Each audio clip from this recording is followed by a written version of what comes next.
Hey guys, tonight we begin a journey into a surprisingly soothing corner of the past, the gentle ritual of Victorian milk delivery. Imagine early morning fog drifting down cobblestone streets, a horse-drawn cart's soft clip-clop, and the comforting clink of glass bottles settling on your doorstep. It may seem ordinary, but it's precisely this quiet rhythm that can lull you into restful calm. If this slow-paced history tickles your curiosity and eases your mind, please like and subscribe, only if you truly enjoy it, and share your location and local time in the comments so our cozy, global community can grow together. Now, dim the lights, switch on a gentle fan, and settle into your favorite spot. Feel the hush of anticipation as we prepare to wander those lantern-lit lanes at dawn. Now the story begins. Close your eyes, take a deep breath, and focus on the tale. Soon you will drift into restful slumber. The screen now fades to darkness. The lantern's glow was soft and tremulous against the broad flagstones of the kitchen floor. A gentle halo of golden light flickered upon the rough-hewn beams overhead and played across the surface of an old oak table, revealing worn grooves and scars left by a century of use. Outside, the village lay silent, still wrapped in the muted cloak of pre-dawn gloom. No chimney smoke rose yet in lazy spirals. No barnyard hens had begun their gentle clucking. In that hushed hour, even the horses in the field seemed to pause in their slumber, their steady breathing the only sign of life. Margaret stirred beneath her woolen blankets, reluctant to break the delicate stillness of the room. She could feel the faint chill of the stone walls, tempered only slightly by the heat of the small hearth still warm from evening's embers. With a soft sigh, she rolled back the layers of linen sheets and drew her feet onto the floor. The world was still half hidden in shadows, yet she welcomed that darkness as an old friend, a quiet companion to her earliest moments. A small brass latch clicked as she rose, and the heavy kitchen door swung open to admit a breath of cool morning air. The lantern on the mantel awaited her gentle hand. She lifted it and kindled the wick with a match struck against the stone hearth. As flame blossomed, the contours of the room emerged. Wooden shelves lined the walls, each shelf carefully arranged with pewter mugs, earthenware jugs, and polished copper kettles that glinted like soft stars. A cast-iron pot sat upon the hearth's iron crane, its bulbous shape dark with use but spotless from last night's cleaning. Nearby, sacks of oats and barley were neatly stacked against the far wall. A handful of fresh eggs lay in a shallow basket, their shells mottled cream and cinnamon. Margaret moved with practiced ease, barefoot on the cool stones, yet unhurried. She reached for a rough linen cloth to dampen her hand and lifted the lid of the pot. A faint wisp of steam curled upward, carrying with it the hearty aroma of oats steeped overnight in water. The grains had swollen gently, softening into a porridge that would soon be warmed again, ready to sustain her through the morning's labor. With a long-handled wooden spoon, she began to stir. Each turn of the spoon against the sides of the pot produced a soft, steady swish, as if the porridge itself murmured its greeting to the new day. From a wrought iron hook on the wall she plucked a small, slender kettle and tilting it, poured fresh water into its spout before placing it upon a hot coal nestled in the hearth. While she worked, the kettle began to hiss and sputter, and Margaret paused to allow the sound to fill the room, a steady heartbeat to accompany her own. She listened to the gentle rumble, letting her mind drift through simple prayers of thanks for another dawn, for steady hands, for the turn of the seasons beyond these walls. The porridge was warmed now, and Margaret ladled it into a shallow earthenware bowl, lifting the fragrant steam to her face. She set the bowl on the table before retrieving a wedge of bread, its crust still crisp from the oven's recent fire. The bread was dark as autumn wood, flecked with seeds. She tore a small piece and dipped it into the porridge, closing her eyes as the warmth reached her tongue. The porridge tasted of quiet comfort, nutty oats and the barest hint of salt, just enough to sharpen the flavor. This simple repast would see her through until the midday meal, when a crustier loaf and cold cheese might be her reward. With the bowl pushed aside, Margaret returned to the hearth.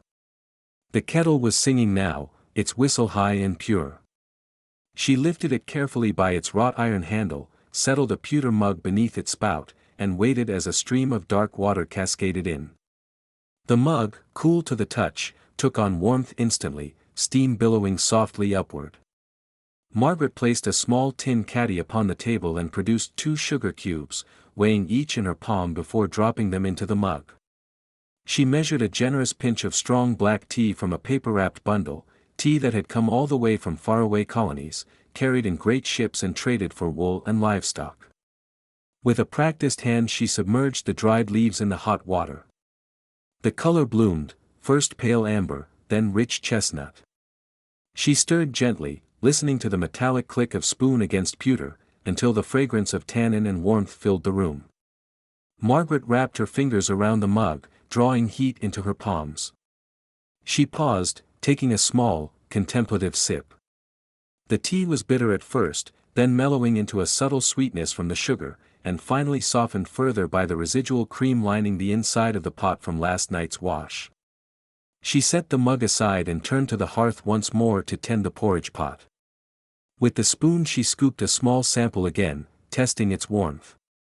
Satisfied that the porridge had reached the perfect temperature, she returned the pot's lid to seal in the heat. Now it was time to dress. Margaret placed the bowl and mug upon a waiting tray. She slipped from her nightgown into a simple linen shift, its fabric cool yet sturdy. Over the shift, she folded a long, white apron around her waist, tying it in 2 neat bows behind her back. Next came her woolen gown, dyed a muted forest green, its bodice laced tightly and its skirts falling in gentle folds to her ankles. She drew on a fine linen kerchief around her head, folding it smoothly and pinning it at her throat with a small silver brooch. The woolen shawl that enveloped her shoulders was thick and warm, its edges fringed in delicate tassels. She wrapped it firmly but not tightly, allowing sufficient freedom of movement for the tasks ahead. At last, Margaret bent to the grate and removed a handful of glowing coals, placing them in a small iron box carried at her side. This box would accompany her to the barn, to stoke the tiny hearth there and keep the morning chill at bay for her cows. She fastened leather straps around her shoulders, securing the coal caddy in place. Then she stepped toward the door and stooped by the hearth one last time to retrieve her leather boots, their soft soles worn but resilient. She slid her feet into them, pulling each boot's throat snugly around her calves. A final tug secured the laces. She rose, adjusting the linen cuffs of her gown so they sat just above the boots, free from mud yet close enough to protect her limbs. Outside, the air was already sharpening, though the sky remained a tapestry of indigo and slate. A thin ribbon of pale light gilded the eastern horizon, hinting that the sun would soon reveal itself. Margaret closed the kitchen door behind her, and the lantern's light receded into darkness once more. The world beyond was quiet but not empty, a distant breeze stirred the low reeds by the millpond. Somewhere beyond the hedgerow a lark took flight, trilling a solitary note that drifted across dew-laden grass. Margaret paused in the doorway, breathing deeply, adjusting the shawl against the chill. In that moment, she felt the hush of the morning envelop her, a calm interlude before the day's gentle ritual would begin. With measured steps, she made her way toward the dairy farm, her heart steady and her mind clear. Lantern in one hand, coal caddy secured at her side, she walked along the narrow lane as the first pale glimmers of dawn began to steal across the fields. In her breast pocket lay the spoon she had used for stirring, the watchful weight of its iron handle a comforting reminder of her purpose. Before her, the village still slept. Ahead, the farm waited, alive with promise. And Margaret, in the soft half-light of a world yet to stir, prepared to greet the cows she knew by name and to carry forth the gentle work of milk delivery, one slow, careful step at a time. Long before the sky blushed with dawn's first rosy stroke, the milkmaid returned to the small back chamber where her implements of daily labor awaited her. The lantern on a low wooden bench sent flickering shadows dancing across the walls, illuminating rows of churns, cloths, and harnesses in a soft, wavering glow. In this quiet hour, the world outside lay hushed and expectant. Here, in the gentle hush, she began the solemn task of readying every piece of her equipment for the day's gentle pilgrimage from farm to village. First, she stepped forward to the polished brass lids that crowned the metal churns. Each lid was held fast by two stout brass clips, their surfaces gleaming faintly as if still warm from the fire she had used to scour them the evening before. With practiced fingers she unclipped the fasteners one by one. There came a soft snap and a dull echo as each clip sprang free. She lifted each lid, turning it in her hands to inspect the worn leather seals that nestled beneath, tiny rings of oiled hide, supple yet firm, forming the vital barrier between milk and outside air. She traced a fingertip along the seal's edge, feeling for cracks or brittleness. Where a seal showed the slightest sign of fatigue, she replaced it from a small stack of spares kept on a high shelf, noting that each seal would be broken in time by the ministrations of steel brushes and warm water, just as the churns themselves bore in their dents and stamps the quiet traces of years of service. With the lid set aside, she gathered each churn in turn, wiping its exterior with a soft cloth dampened in cool, scented water. The metal shone as her rag passed over it, removing tiny beads of yesterday's milk and traces of steam. In the lantern's light the churns glowed with varying shades, some a lustrous pewter, others bearing the darker patina of age. Each bore the imprint of its maker's stamp, the faint initials of the dairy workshop cast long ago into the metal, a reminder that these vessels were not mere containers but companions on every step of the milk path. Next, she approached the neat stack of fine muslin cloths. Their soft folds lay draped over a narrow shelf, each piece pure white and almost translucent. She lifted the top cloth, inhaling the faint scent of clean cotton and spring water used in its last washing. With deliberate care she smoothed it out across a broad plank, shaking away any stray threads. Then, folding each cloth lengthwise and again into painstakingly even quarters, she created a small, precise bundle suited to strain the warm milk later in the day. The folding was a quiet ceremony. She counted the corners to ensure no crease was missed, knowing that a single stray thread could cloud the milk's clarity. Once folded, she tied each bundle with a narrow strip of linen, making a gentle bow at the top so the cloths could be easily untied when the time came to drape them over jugs and jugs. Beyond the cloths lay the heavy oak yoke and leather harness. The yoke, carved from a single piece of well-seasoned timber, bore the smooth indentations of long use. Its grain was darkened near the center, where her shoulders would rest, and lighter along its curved arms. She lifted it from its hook, feeling its weight settle comfortably onto her forearm. In the low light she admired the subtle curves the wood had taken with age, no two indentations exactly alike, a silent testament to years of dawn detours across dew-soaked fields. She draped the leather harness over a low peg, straightening each strap and buckle. The harness's rich, brown hides were supple yet sturdy. She smelled the faint tang of tanned leather still present after recent greasing. With a small pot of neatsfoot oil at hand, she worked the leather, warming it with her palms. Her fingers traced each seam, ensuring the stitching was tight. Wherever she found a stitch loosened or a rivet starting to lift, she marked it for repair with a small slip of paper, folding it into a leather pocket for later attention. In this ritual there was no hurry, every minute spent here was an investment in the seamless flow of the milk run to follow. As she set the harness aside, she paused for a moment, cupping both hands around the lantern's flame. The amber light glowed between her palms, casting her long shadow across the floorboards. In that quiet instant she reflected on how these simple tools, churn, cloth, yoke, harness, were bound to her life's pattern. Each morning, each journey, they accompanied her in tireless service, much like faithful friends. Worn as they were, they carried stories of rains past, of surprising warmth on a winter morn, of children's laughter at a cottage door, and of the soft lowing of cows at milking time. Stepping back, she placed the lantern on a sturdy ledge so it would guide her steps later. Then she gathered each item in turn, stacking the churn lids by size, the cloth bundles upon them, and finally the yoke balanced atop the pile. Around the assemblage she looped the leather harness, its buckles clipped securely. The assembled paraphernalia looked almost architectural in its arrangement, a miniature edifice of readiness and calm. Before she quitted the storeroom, she knelt to sweep the floor, brushing away a scattering of stray oats and tiny fragments of cork from the earlier sealing of jugs. The air was tinged with the sweet tang of lingering porridge, mingled with the colder scent of metal and leather.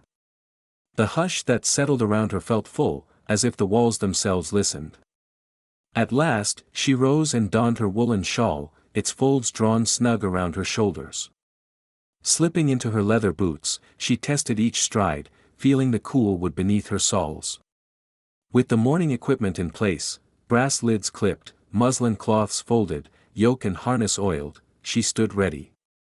Beyond the door waited fields still darkened with dew and distant memories of songbirds yet to rise. Ahead, the day's sweet, gentle ritual beckoned, to gather the milk from each gentle herd, to tend to the churns and cloths, to guide her mare and cart along the waking lanes of the village. In the calm light of that moment, she closed her eyes for a breath and whispered thanks to the quiet stillness of the dawn.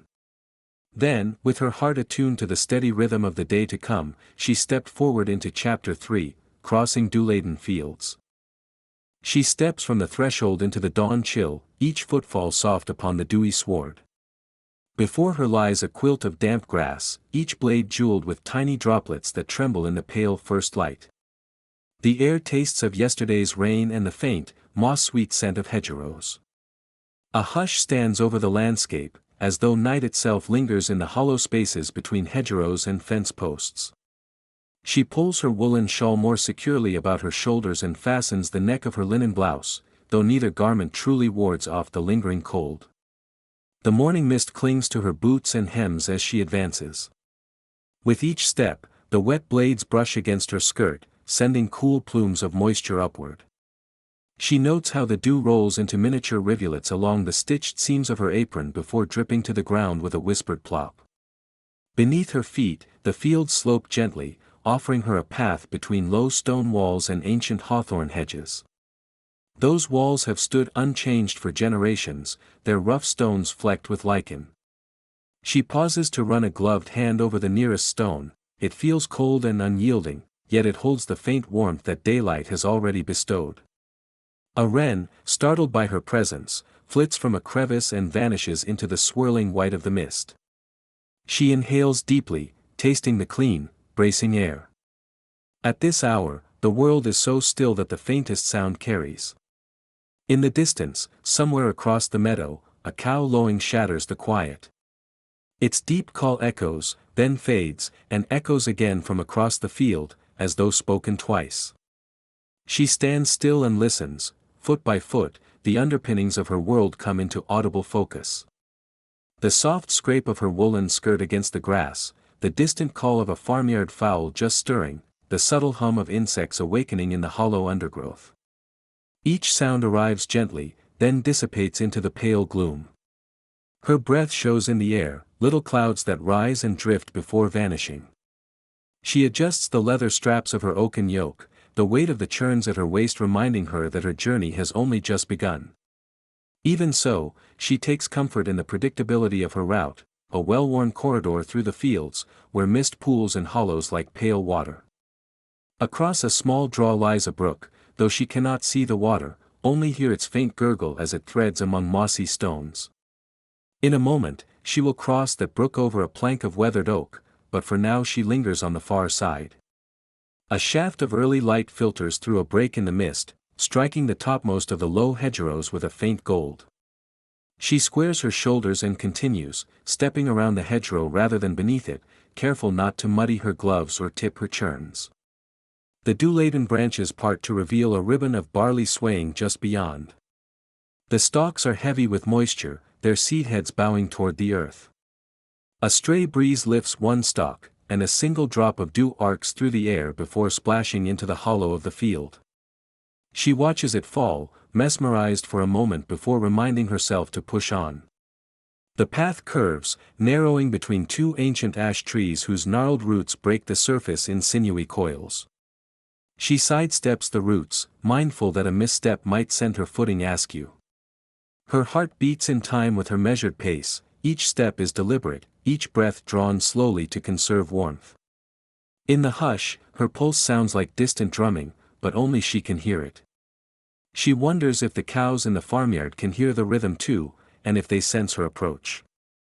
Before long, she will stand among them, brushing velvety flanks and drawing milk with her practiced hands. But for now, she remains between earth and sky, neither fully in the dark of the farmyard nor yet in the brightness of the day. She pauses once more at a low stone stile, stepping up and over onto the next field. The stile's stones are slick. She presses her boots into their uneven surfaces, feeling the heft of each stone beneath her soles. The stile marks a subtle change in the land. Here the grass gives way to a meadow where wildflowers still linger. Fleeting blooms of jewel-bright buttercups, forget-me-nots, and clover nod their heads through the mist. Each flower droops under the weight of dew, tiny spheres catching every bit of dawn's sheen. She kneels for an instant, brushing a finger against the stem of a blue star blossom. Its petals feel cool and soft, like folded silk. She breathes in its fragrance, a hint of honey, a trace of earth. Then she rises, smoothing her skirt and pressing onward.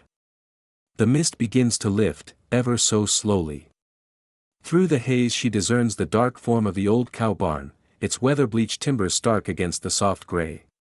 A chipped clay chimney stands at one end, offering a promise of warmth and a brief respite once she has passed her chore. But first she must traverse the paddock where the cattle feed.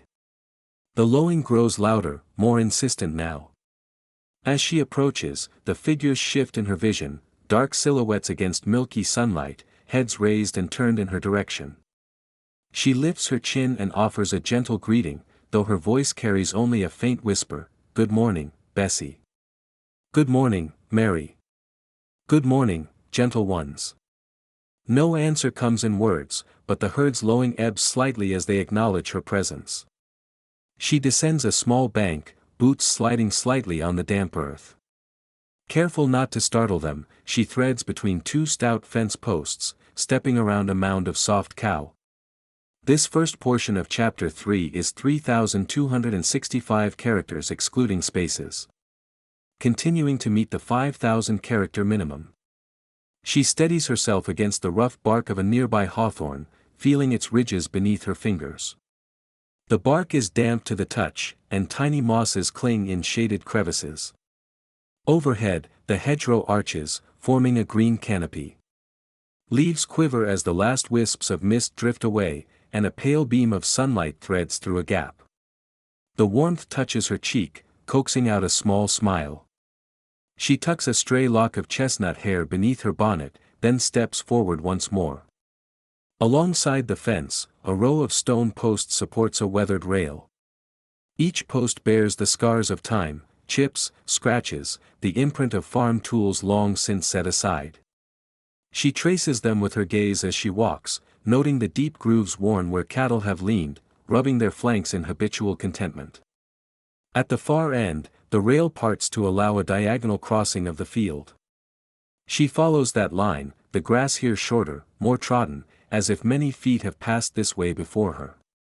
Indeed, generations of milkmaids and farmhands have trod these paths, and she feels their memories lie just beneath her soles.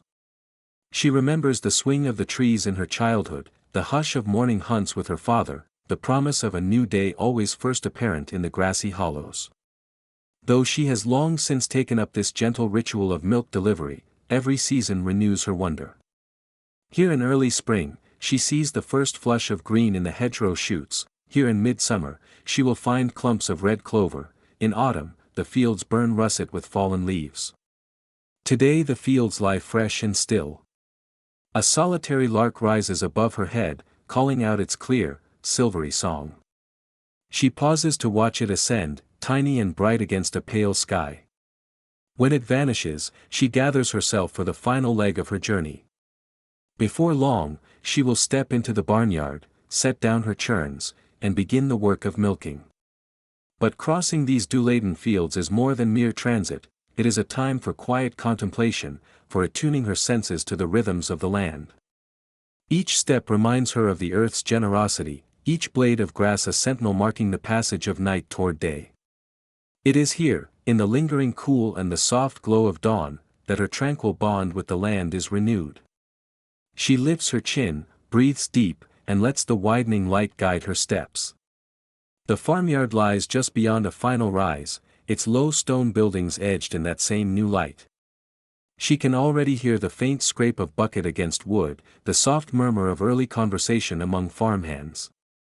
Yet she carries with her the deep quiet of the fields, the lingering dew, the faint echo of bovine calls. Stepping over the rise, she embraces the promise of her daily labor, knowing that each churn of milk owes its purity to these soft, still hours across the dew-laden fields.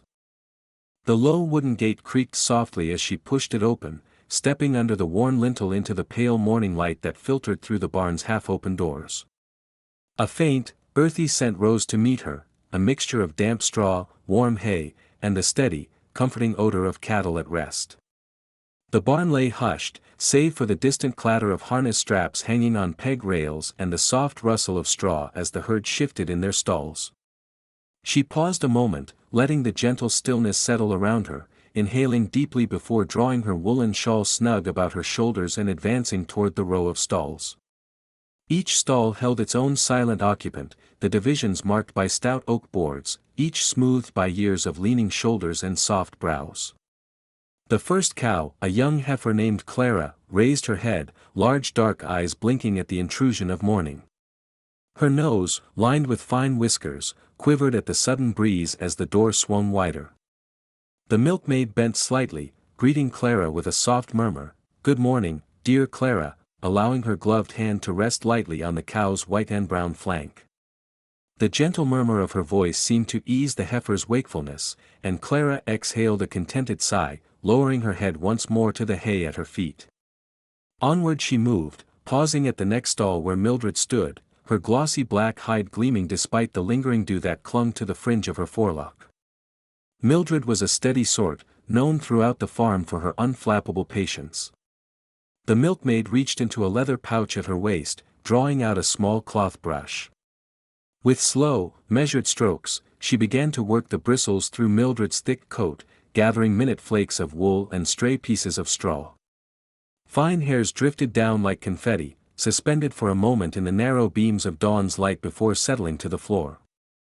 Mildred lowered her head, eyes half closed, each sweep of the brush drawing a low, satisfied rumble from deep within her chest. She lingered here for some minutes, each stroke deliberate and unhurried.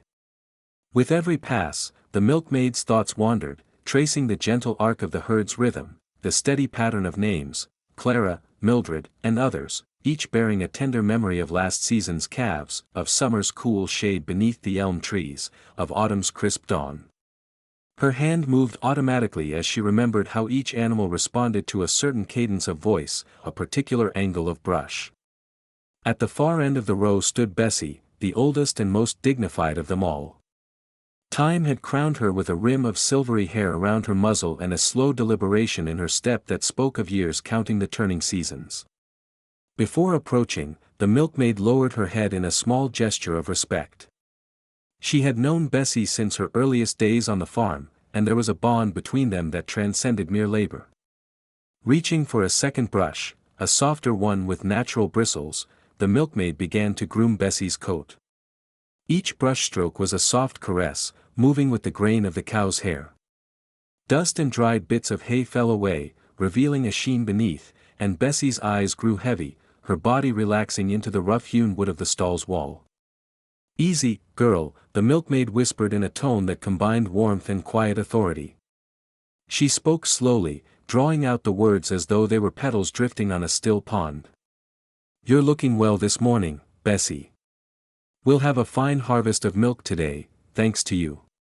There was a pause, and Bessie responded with a contented rumble that vibrated through the straw underfoot. While her hand continued its gentle work, the milkmaid stepped back to fetch a woven basket from the corner, a basket filled with golden oats freshly measured the night before.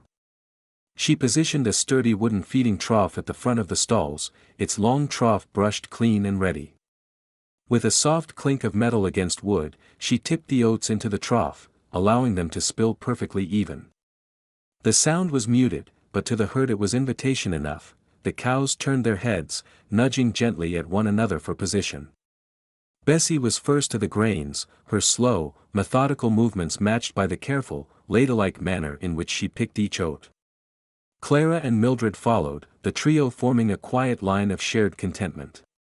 The milkmaid watched for a few moments, ensuring each animal had space and ease, then retreated to the central aisle. The barn's floor, thick with fresh straw, muffled her footsteps. She knelt beside a set of 3 small wooden stools, smooth, worn, the legs splayed gently to grant balance on the uneven boards. With measured care, she arranged them in front of each stall. Each stool carried the memory of countless mornings, of aching knees, of the gentle thrust into place before the first drop of milk, of the slow, rhythmic arc of her arms. She rested her palm atop one stool and closed her eyes, feeling its grain, recalling the slight give as it accepted her weight. Opening her eyes, she crossed to a corner where a row of copper pails gleamed softly in the morning light. She had polished them the previous evening until every buckle and rim shone, an act of devotion to her craft. She lined them up beneath each stall, adjusting their positions with a slight tilt to capture the milk's first streams. The silence in the barn had deepened, broken only by the occasional soft crunch as the cows ate and the distant calls of the farmhands beyond the threshold. A single spider had spun its web between 2 beams overhead, its gossamer threads glowing like silver lace. The milkmaid paused again, laying a hand on her heart as she surveyed the scene, the ordered row of stools, the trough filled with oats, the pails awaiting their bounty. She breathed in slowly, savoring the stillness that prefaced the day's labor. With deliberate calm, she settled onto the first stool, sidling gently beneath Clara. The cow shifted her weight, offering a clear path to her udder. The milkmaid's hands, warmed by her woolen gloves, closed around the teats, forming a careful seal. She whispered to Clara, her voice but a breath. "Here we go, my steady one." And then, with smooth precision, she squeezed, drawing the first pale ribbon of milk that arced into the pail, a liquid testament to Dawn's quiet generosity. On either side, Mildred and Bessie awaited their turn.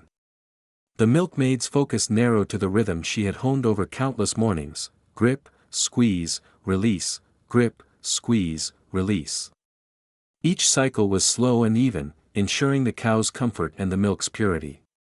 She listened to the gentle plip-plop of milk against copper, synchronized like soft notes in a lullaby.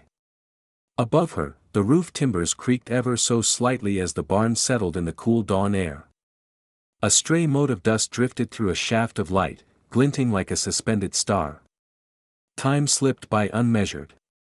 The world outside the barn ceased to matter in those moments when she and the gentle herd existed in perfect accord. When at last the pails brimmed, she eased her grip, offering each cow a moment to shift and release. She stood, brushing her hands on her apron to remove stray droplets, and moved with the same calm assurance to the next stool. With precise grace, she repeated the ritual, a quiet murmur of encouragement, the soft cup of her hand, the gentle flow of milk. Each cow accepted the routine as though it were the most natural occurrence in the world, their eyes half-lidded in trust. When the process concluded, the milkmaid rose and withdrew the filled pails, setting them carefully on a raised platform nearby. She wiped each rim with a linen cloth, checking for stray hairs or crumbs of straw, before covering them with clean muslin cloths to keep the cream pristine. The herd, now calm and contented, turned once more to their oats, their ritual complete. Pausing beneath the barn's arch, the milkmaid allowed herself a final look over the scene, the polished churns lined like soldiers, the stools tucked away, the gentle herd now placid. A peaceful hush had settled, and the promise of the day's labor lay ahead in every cup of milk, in every measured pail.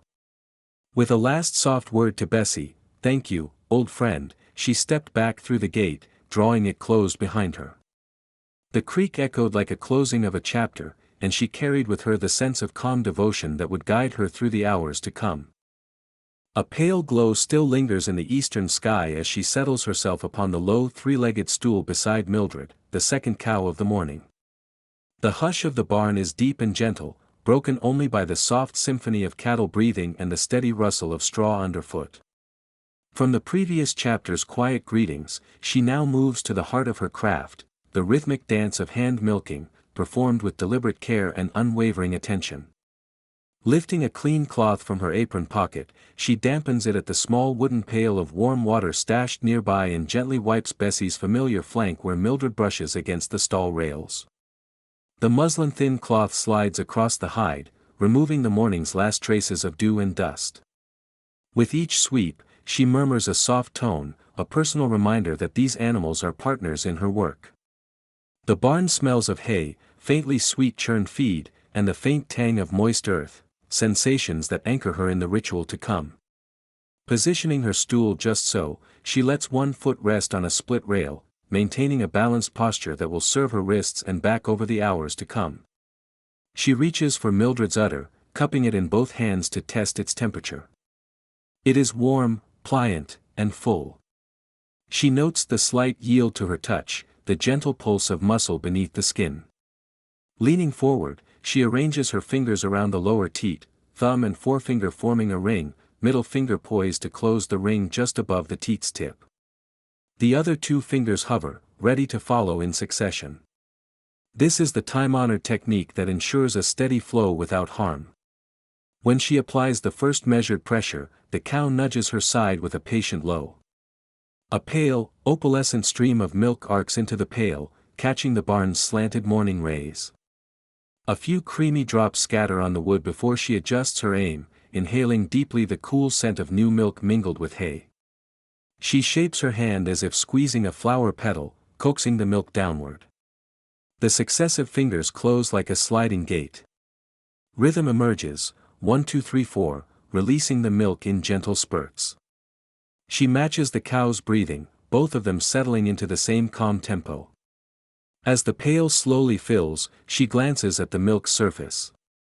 Small bubbles gather at the brim, white pearls floating on a sea of pale gold.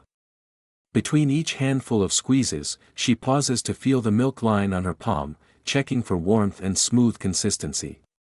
A slight change in texture, more viscous, or a trace of mucus, would tell her the cow needs a different feed or a longer rest before the next yield. But now it is perfect, thin, clean, and sweet-smelling, promising the richest clotted cream once the milk has settled. Midway through milking, her hands shift position. She cups a different angle, pressing her thumb at the base to coax every last drop. The gentle motion is fluid and circular, pressing from base to tip. The cow, secure and honest in her labor, stands still, her eyes half-lidded in contentment.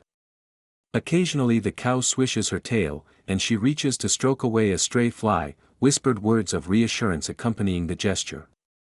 In these moments, the boundary between maid and creature dissolves, they share the familiar pause in labor, an unspoken agreement of respect. With each successive pull-down, she notes how the milk stream changes. Earlier, it was a single unbroken arc. Now it splays in twin threads, indicating the pale brims ever closer. She tilts it back a fraction, redirecting the cascade to prevent splatter. The wooden rim soaks up stray droplets, and with a small scrap of cloth she wipes it clean. Her actions are deliberate, almost ceremonial: handle the pail, examine its contents, wipe and resume.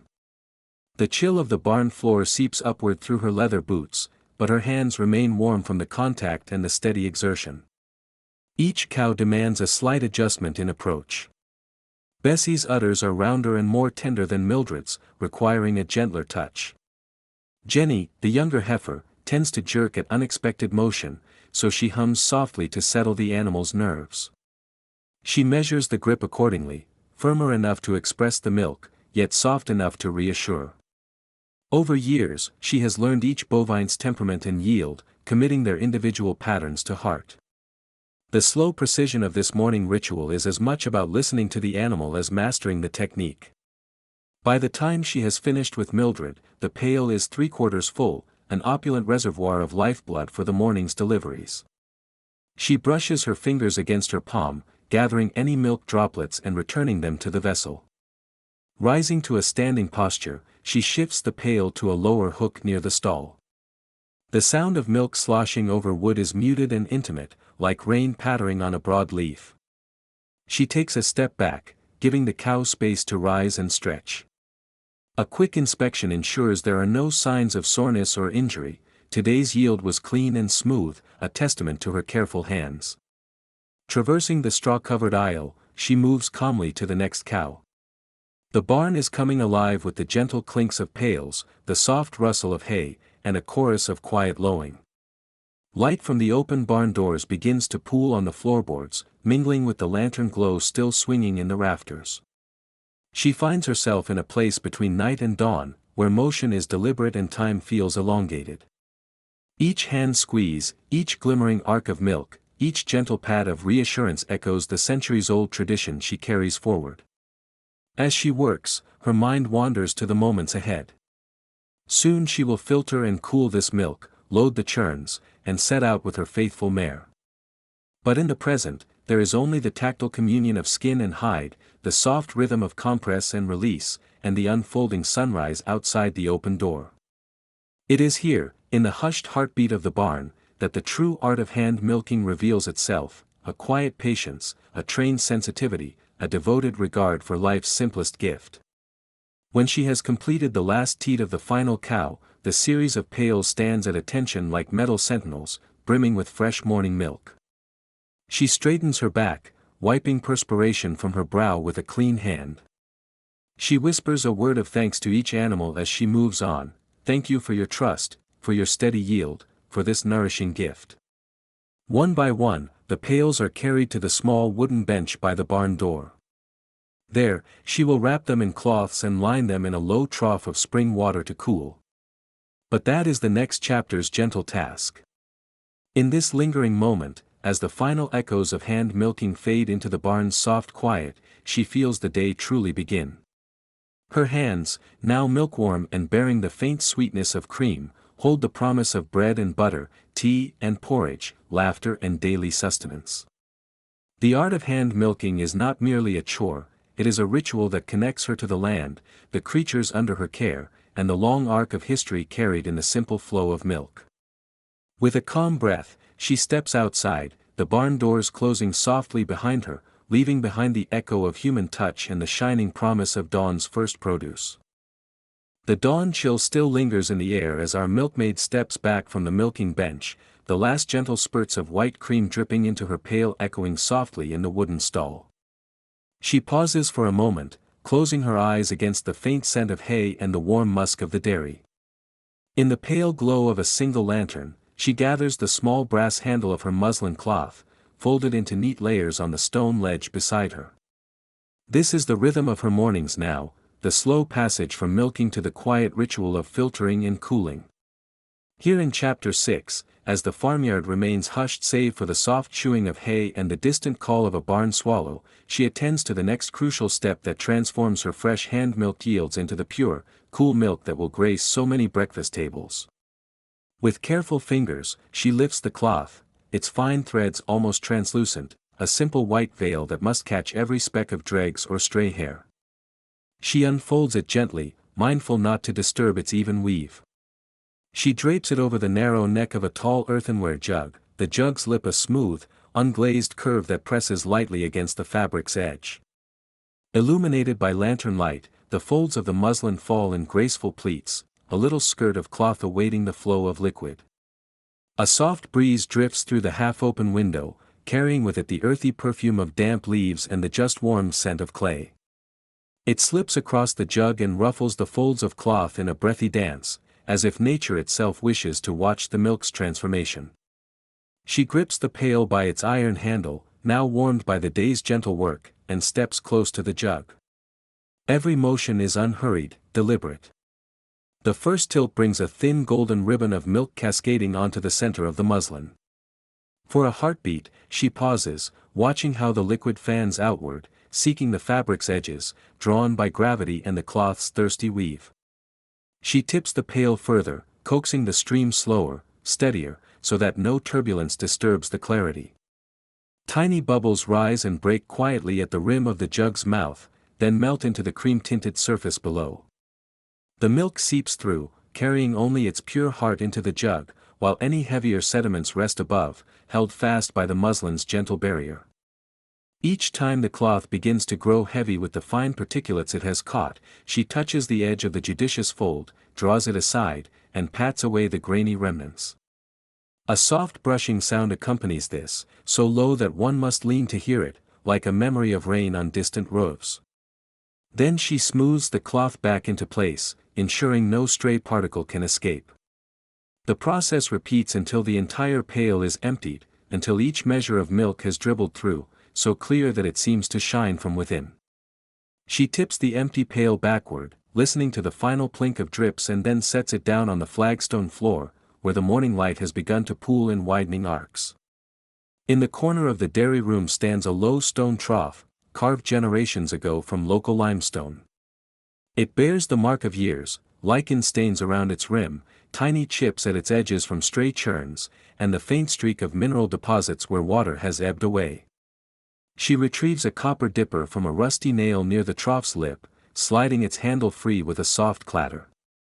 Then she steps outside, the chill of the morning slipping around her shoulders. At her side, a narrow channel channels spring water from a nearby hillside, the current so clear it reveals the small stones lining its bottom. She lifts the dipper and forgives no haste, letting the cold water fill its bowl to the brim before returning indoors. Bending, she places the jug rife with fresh filtered milk into the trough. The contrast is immediate. The jug's warm clay sides hiss softly as they meet the cool water, a gentle exhalation that speaks of transformation. Tiny rivulets trace down the jug's sides, glistening in the lamplight before slithering into the trough's dark basin. She watches as concentric ripples carry off that initial contact, ripples like faint rings of silence spreading outward. Every so often, she tilts the jug a fraction, coaxing the water to wash every inch of its surface, so the milk within cools at a steady, even pace. Around her, the farm remains subdued, as though the animals respect this moment of quiet purity. While the jug chills, she straightens and brushes stray bits of sawdust from the hardwood floor with the back of her hand. She admires how the water in the trough refracts the lantern's glow, sending wavering patterns of light onto the stone walls. The walls themselves hold echoes of countless such mornings, the slow drip of residual water, the faint scuff of boots, the hush of hands moving in rhythm. She inhales a breath scented with mineral spring water and the faint sweetness of lingering milk vapors. In these moments she feels the weight of tradition, of those who before her, milkmaids and dairymen, have stood in this very place, tending milk by hand, honoring its journey from cow to cup. As the temperature of the milk descends to just above the brisk chill of the trough, she leans again. Fingertips brushing against the jug's cool body, she lifts to listen. The warmth has softened, but not yet reached the numb edge of cold. She lowers the jug back, allowing the last waves of chill to settle into the milk's depths. Soon it will rest at the perfect temperature, neither so warm as to cultivate unwanted fermentation, nor so cold as to risk cracking the earthenware. The process takes time, slow, deliberate, measured, and so she treats it almost like a prayer, each pour and dip a syllable in her daily devotion to purity and care. Finally, satisfied, she withdraws the jug and sets it upon a wooden shelf overhead, its stout handle resting in a worn groove carved by countless vessels before it.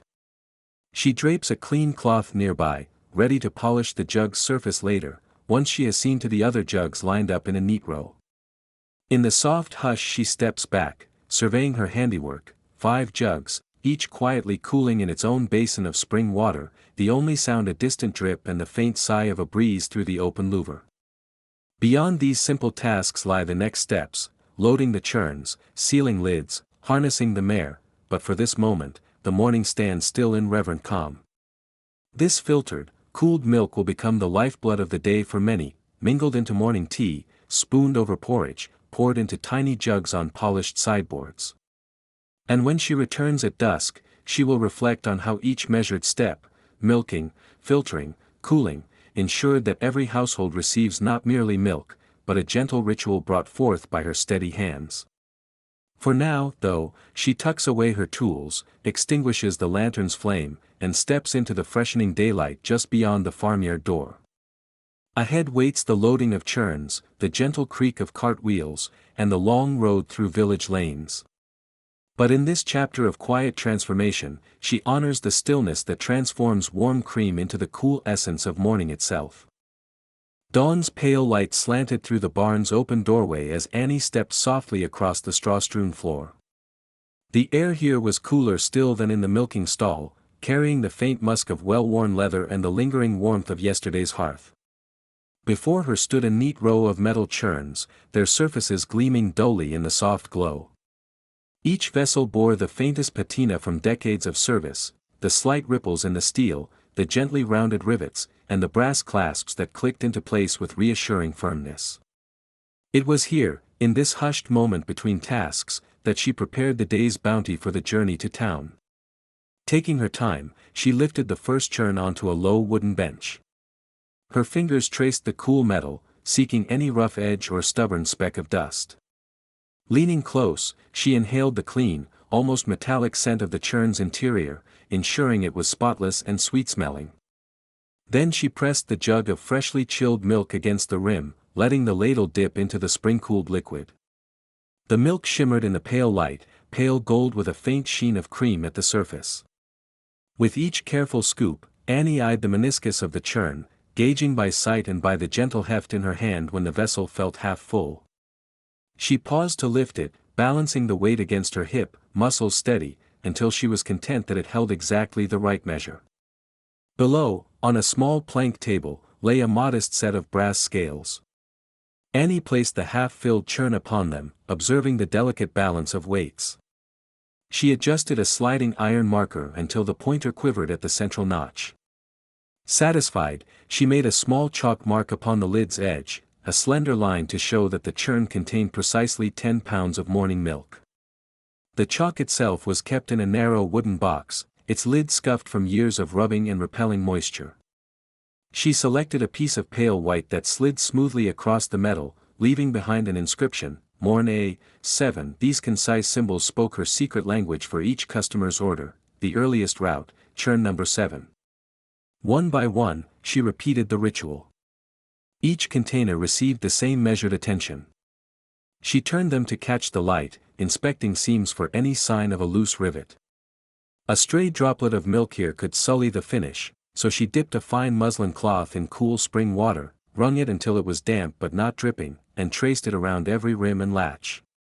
The cloth left behind neither streak nor lint, but rather a gleaming surface that promised purity.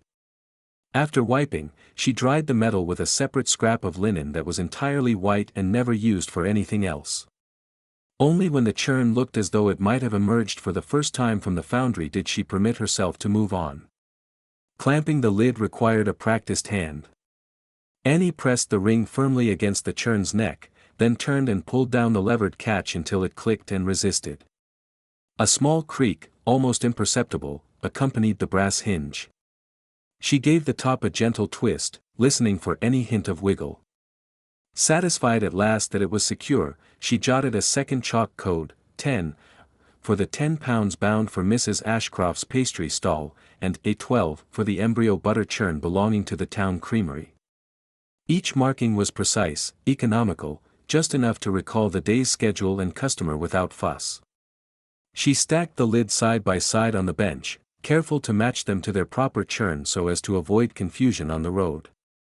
Around her, the barn seemed to breathe in concert with her movements.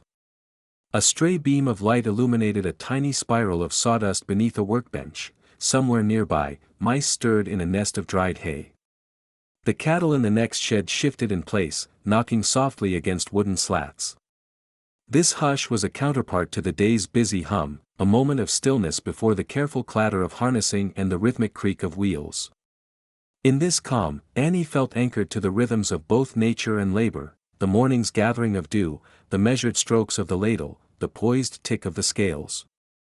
Finally, when every churn was weighed, wiped, sealed, and notated, she arranged them in orderly rows on a low-wheeled dolly. The metal sides gleamed as she gripped the handle and nudged the load into motion. The wheels rolled almost soundlessly across the wooden floorboards, leaving behind faint circles of polished wood. Annie guided the load with a light hand, mindful of the balance that she had so carefully achieved. The chore felt almost ceremonial, a culmination of tending, timing, and exactness. It was in this repetition, this devotion to minutiae, that she discovered a quiet pride. At the barn door, she paused once more. Outside waited the mare, dappled coat shining with health, and the sturdy cart that would bear the churns along dusty lanes to the village. The churns, cool to the touch and perfectly sealed, were now ready to meet the world beyond the farm's threshold. Annie took a final breath of the morning air, crisp with the promise of rising sun and distant road dust. With a soft determination, she steered the dolly out into the open and set in motion the next chapter of her gentle ritual, the transport of freshly gathered milk, measured and marked, toward households that awaited its daily gift. In that moment, she carried not only the churns themselves but the slow certainty of tradition and the heedful calm that defined every step of her Victorian morn. The stable yard lay hushed beneath the pale light of dawn, each beam of early sun filtering through the rafters of the open barn doors like golden threads woven into the morning air. Charlotte paused for a moment at the threshold, inhaling the familiar mingling scents of damp hay, warm wood, and the faint tang of leather. All around her, the world seemed to hold its breath in anticipation of her gentle ritual. In the quiet of that hour, nothing stirred save the soft stirring of her mare, Phoebe, who stood in her stall with ears pricked forward, nostrils quivering at each inhalation of new air. Charlotte unhooked the iron latch of Phoebe's stall door and stepped across the threshold with rhythmic calm. She carried in her arm a well-worn curry comb, its wooden handle smoothed by years of use, and, beside it, a soft bristled brush bound in polished bone. Lifting the door fully open, she called the mare by name in a low, comforting tone, and Phoebe stepped forward, her hooves clicking softly on the studded plank floor. Charlotte guided her into the courtyard, where dew still clung to every blade of grass and the very stones beneath her feet glowed with a faint luminescence. First came the curry comb, moved in small, circular motions across the mare's broad shoulders and down her barrel. Charlotte felt each tangle of loose hair loosen and fall away under her careful touch, brushing it aside to reveal a coat dappled with moon-silver spots set against warm russet brown. Each pass of the comb left the hide supple and warm, and Phoebe shifted her weight, leaning into the massage, eyes half closed with contentment. The stable cat, roused by the gentle commotion, padded around their legs, seeking refuge in the soft pile of discarded hair, which Charlotte swept up to feed behind the barn for the nesting sparrows. When the curry comb had done its work, Charlotte replaced it in her apron pocket and produced the bone brush. She smoothed the mare's coat with long, gliding strokes, moving from neck to hindquarters, each sweep drawing forth a luminous sheen that turned the dapples into flecks of burnished silver. The play of light on Phoebe's coat was almost ethereal, as though the horse carried within her every glimmer of dawn's early gold. Charlotte admired the muscle lines beneath the hide, cords of strength and grace built over miles of familiar fields. Once Phoebe gleamed from mane to hock, Charlotte unhooked a cloth bag of oats, offering a handful to the mare as a reward. The horse nibbled the grain gratefully, lowering her head so that Charlotte could tuck a folded scrap of wool beneath the breast collar to cushion against any future rub. All the while, the world beyond the stable yard stirred faintly, a rooster crowed in the distance, a pair of starlings chattered among the barn rafters, and a cold breeze coaxed wisps of mist from the thatched roof overhead. Charlotte turned then to the cart, which stood nearby under the lean-to against the old oak. Its wooden frame, seasoned by years of British seasons, was free of rot and solid at every joint. She ran her hand along the weathered plank side, feeling the grooves worn into the grain. Beneath the cart's bed lay the brass grease pot, its lid snug and cool beneath her fingertips. Opening it, she dipped a clean rag into the soft, honey-colored grease and rose to attend to the wheels.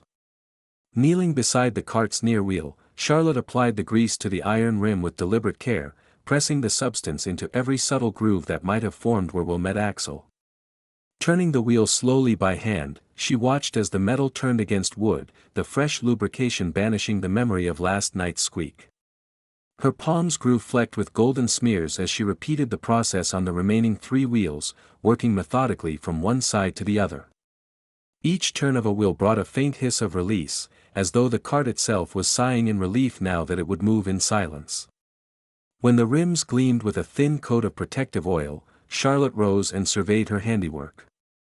The cart, laden now with the sealed churns of creamy milk prepared earlier, stood at attention like a faithful companion waiting to resume its journey. Between the churns, she could see the faint chalk numbers denoting weights and names of households, tiny records of the morning's labor neatly scrawled by her own hand. At last came the harness.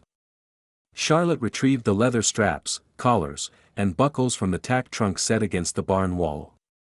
Each piece she laid across the cart's tongue, inspecting it before use. The collar's inner lining, once supple, still bore its supple resilience. The hame's iron bits remained free of rust. The breeching strap, though faded, showed no sign of cracking. She methodically oiled each leather band with a rag dipped in neat oil, working it in until the surface shone and the scent of warm leather rose to mingle with the grassy morning air. Guiding Phoebe to the cart, Charlotte slipped the padded collar around the mare's neck, adjusting it so that it rested comfortably on the withers. She fastened the straps beneath with practiced fingers, clicking each brass buckle into place until it lay snug against the mare's coat. Next came the hames, which she aligned against the collar and secured with leather ties that snapped gently as they found their position. The trace chains hung from the hames, awaiting the final connection. Charlotte reached under the cart's tongue to hook each trace onto its brass eyelet, the metal whispering an almost musical ping as it found its home. Then she pulled up the breeching strap at the rear, passing it behind Phoebe's hindquarters and fastening it before kneeling to ensure that each buckle was straight and each strap properly balanced. There was a moment of stillness as she ran her hand along the mare's shoulder, smoothing stray hairs back into place. Phoebe flicked an ear and lifted her head, stamping a forefoot as though she, too, approved of their joint readiness. Stepping back, Charlotte surveyed the scene in full, the shining churn secured on the cart, the iron-rimmed wheels poised for smooth travel, the harness creaking ever so softly as leather settled. A thin line of mist curled around their hooves, drifting away in tendrils that caught the rising sun, and in the distance the first lanes of the village road lay empty and waiting. Charlotte adjusted her woolen shawl, taking a steadying breath. In the hush before departure, she felt the pulse of the day's promise, the silent promise held in every spun wheel and every brushstroke of care. Soon Phoebe would step forward, and the gentle creak of harness straps would accompany them as they traced the familiar route to the waiting doors of townhouses and bakeries alike. But for this moment, all was still, for here, in the careful preparation of horse and cart, there lay the heart of her morning's work, a quiet communion of human and beast, of leather and wood, of milk and road yet to be traveled.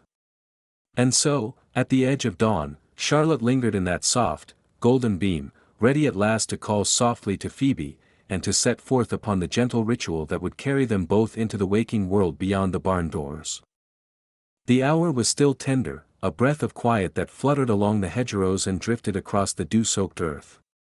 The milkmaid tightened her woolen shawl about her shoulders and lifted the lantern from its hook. Its soft glow illuminated the cart's iron rims, now freshly greased, and the polished brass fittings on the churn clamps. With deliberate care, she guided her faithful mare forward, the horse's soft nickering mingling with the distant hum of dawn. A thin ribbon of mist hovered above the lane, tracing the contours of furrowed earth and cow grasses. She breathed in the damp, cool air, tasting faint traces of hay and earth, aware that this moment, this first stirring of the day, was the gentle threshold between stillness and motion. Firm hands on leather reins, she adjusted the harness so that it rested evenly across the mare's shoulders. The wooden shafts creaked a subtle protest, and she paused to stroke the horse's neck, feeling the rhythmic thrum of its warm pulse. It was a unison, the mare's patience and her own readiness to set out. The cart wheels, newly freed from their midday slumber, tapped and turned in readiness as horseshoes struck the rutted lane. Each clip-clop echoed softly, punctuating the hush. A row of oaks cast long, pale shadows that slid away as the horizon brightened. The sun had not yet fully unveiled itself, but its promise shone in the east, a thin line of rose and amber that hinted at the day's first light. She coaxed the mare forward. The horse's hooves left damp imprints in the soft earth, minute depressions that caught stray beads of dew. The churns rattled quietly, cushioned by layers of straw and cloth, each one filled with the strained, glimmering milk that would feed the village by mid-morning. As they moved, she felt the familiar weight of responsibility settle into her gait, part caretaker, part traveler, part silent observer of the waking world. The air grew faintly warmer, and silver threads of fog unfurled in the fields, retreating before the sun's gentle ascent. Far off, a skylark trilled its first song, and the notes climbed and hovered, echoing across green pastures before dissolving into the morning. To her left, a hedgerow of wild roses and honeysuckle swayed in the light breeze. Petals, still heavy with moisture, brushed against the wooden railing of the cart in a quiet caress. She recalled how only hours before she had padded through this same lane barefoot, gathering fresh clover to slip into the mare's feed. Each curve of land, each hedge and hollow, held the memory of her daily rituals, the measured strain of muslin over a jug, the deep inhale of fresh cream, the soft scrub of churn interiors. Now, the lane stretched before her, guiding her toward the heart of the village, yet at this first light, it felt more like a private pathway between slumber and wakefulness. By the time the sun's rays had broken fully over the low ridge, the world around her had roused to gentle motion. A robin perched on a fence post, ruffling its feathers before launching into a tremor of song. In the distance, beyond the patchwork of fields, a distant church tower cast its spire into the blushing sky. Wisps of smoke began to rise from cottage chimneys, curling as if stretching after a night's rest. The milkmaid took it all in without haste, savoring each sense, the weight of the oaken shaft in her grasp, the warmth of early light upon her face, the sigh of her mare as it navigated a shallow rut. Time here moved with a softness, marked by the subtleties of nature's breath rather than clock hands. A narrow bridge of planks lay ahead, spanning a burbling brook where rushes dipped their slender leaves into water. She slowed the mare to a gentle walk, letting each hoof find its place upon the weathered boards. Beneath them, the current danced over pebbles, carrying the reflection of sky and bank. The scent of wet alder and willow drifted upward, mingling with the more familiar aromas of churned milk and leather. For a moment, she paused the mare at the midpoint of the bridge, and with a soft word, invited the horse to drink from the brook's edge. While the mare drank, she set the lantern on the plank, its flame flickering against the dark water. In that hush, she felt both rooted and adrift, rooted by routine, adrift in the unfolding morning. Crossing the bridge, she reined in the mare gently, guiding it past a small cluster of thatched cottages. A curtained window parted to reveal a pale face, perhaps an elderly woman rising for her day's chores. She offered a discreet nod, and the woman returned it with a quiet smile, her shawl wrapped tightly against the cool dawn. The milkmaid recognized the thanks behind that tilt of the head. She knew that a fresh pail of milk signified more than sustenance. It meant the beginning of porridge stirred on the hearth, tea warmed for hands still stiff from sleep, the soft clink of spoon against bowl. It meant trust in this simple, dependable ritual that had lasted through seasons and years. Onward they went, the horse's gait smoothening now that the mare knew the morning's path by rote. Hedgerows gave way to open fields where cattle strayed in the pale light, their shapes blurred by lingering mist. Lowing calls drifted across the land, as if the farm itself were bidding the village awake. The milkmaid guided her path wide to avoid startling the herd, careful not to jostle the churns. She recalled the tenderness with which she had brushed Bessie's gray coat not long before, the warmth of the pail between her knees as she milked each cow in turn. Now that same milk, refracted in sudden splashes of red and gold light, would nourish families door to door. By the lane's end, the village lay spread before her in timbered rows and narrow cobbles. A solitary lamppost still bore its lantern, though its oil had long since burned down to embers. She passed beneath its shadow, casting her own small lantern light onto a wooden sign proclaiming, Sweetbriar Lane. The world here felt paused on a breath. Just beyond, the bakery's chimney exuded its first gray plume, the butcher's window glowed with a morning lantern, and somewhere down the lane, the stir of a child awakening to the day's promise. She guided the mare forward, knowing that soon her routine would shift from solitude and fields to the warmth of familiar hearths and the gentle chatter of early customers. Still, in this fleeting interlude, between farmyard and village street, she offered silent gratitude for the dawn's quiet grace. Each footfall, each creak of harness, each breath drawn in the misty air felt like a prayer of thanks for this patient world. And so, with lantern raised and churn secure, she set out upon her milk run at first light, carrying not just the cream of the cows but the soft ritual that wove each household into the peaceful tapestry of the Victorian morning. Ahead lay the hummed promise of roaring ovens, half-smiling faces in shop doorways, and the melody of awakening life. For now, though, she embraced the stillness, content that the dawn had lent its gentle hush to her departure at the very start of day. Long before the village's shutters had been drawn fully open, before shopkeepers polished their counters and the blacksmith's hammer rang out upon the anvil, the milkmaid guided her mare along the narrow lane that led from the dairy farm toward the heart of the settlement. The lantern hanging at the back of her wooden cart cast a pale circle of light upon cobblestones still heavy with dew. In that quiet hour, before the world fully awoke, she felt the familiar hush wrap around her like a soft woolen shawl, a gentle promise of another day's work and the steady rhythm of her gentle trade. The bakery stood at a corner where two lanes intersected, its stout brick walls warmed by the fire within. Even from a short distance, the promise of its early batch reached her on the morning breeze. A sweet, yeasty heat mingled with the cool mist in the air, and beneath it all lay the creamy scent of fresh milk. She reined her mare to a slow step, drawing in a breath that carried the mingled aromas of dough and cream. The mare shifted her weight, her soft flank brushing the smooth wood of the cart's yoke, as though she too recognized the comfort of morning provisions, bread still warm, milk still bright. Stepping from the cart, the milkmaid tightened her woolen cloak around her shoulders and tucked a stray lock of hair beneath her linen cap. The leather of her boots, dampened by the dew, made no sound upon the worn flagstones outside the bakery door. She lifted the latch of the churn's lid with practiced fingers, brass hinges and leather seals still supple from the regular tending they received, and bore the vessel inside. The baker, a broad-shouldered man with flour-dusted sleeves rolled above his forearms, turned from the yawning mouth of the stone oven. His face, streaked with the white ghost of dough, broke into a warm, measured smile as she placed the churn upon the low counter. He brushed a towel across his brow, leaving a smudge upon his forehead, then reached for the wooden peel on which a new tray of buns rested, their domed tops browned to a honeyed hue. Soft steam curled upward in curling ribbons. "Good morning, Miss Avery," he said, his voice a low rumble as steady as his great oven hearth. "Your milk's finer than the last full moon's light. Come try a bun while I seal the loaf for Mrs. Langley." She nodded, slipping the churn's latch closed one last time before she accepted a warm bun from the baker's outstretched hand. Its crust was delicate, barely crisp to the touch, and gave way under her fingertips to reveal colluding strands of dough pillowed with air.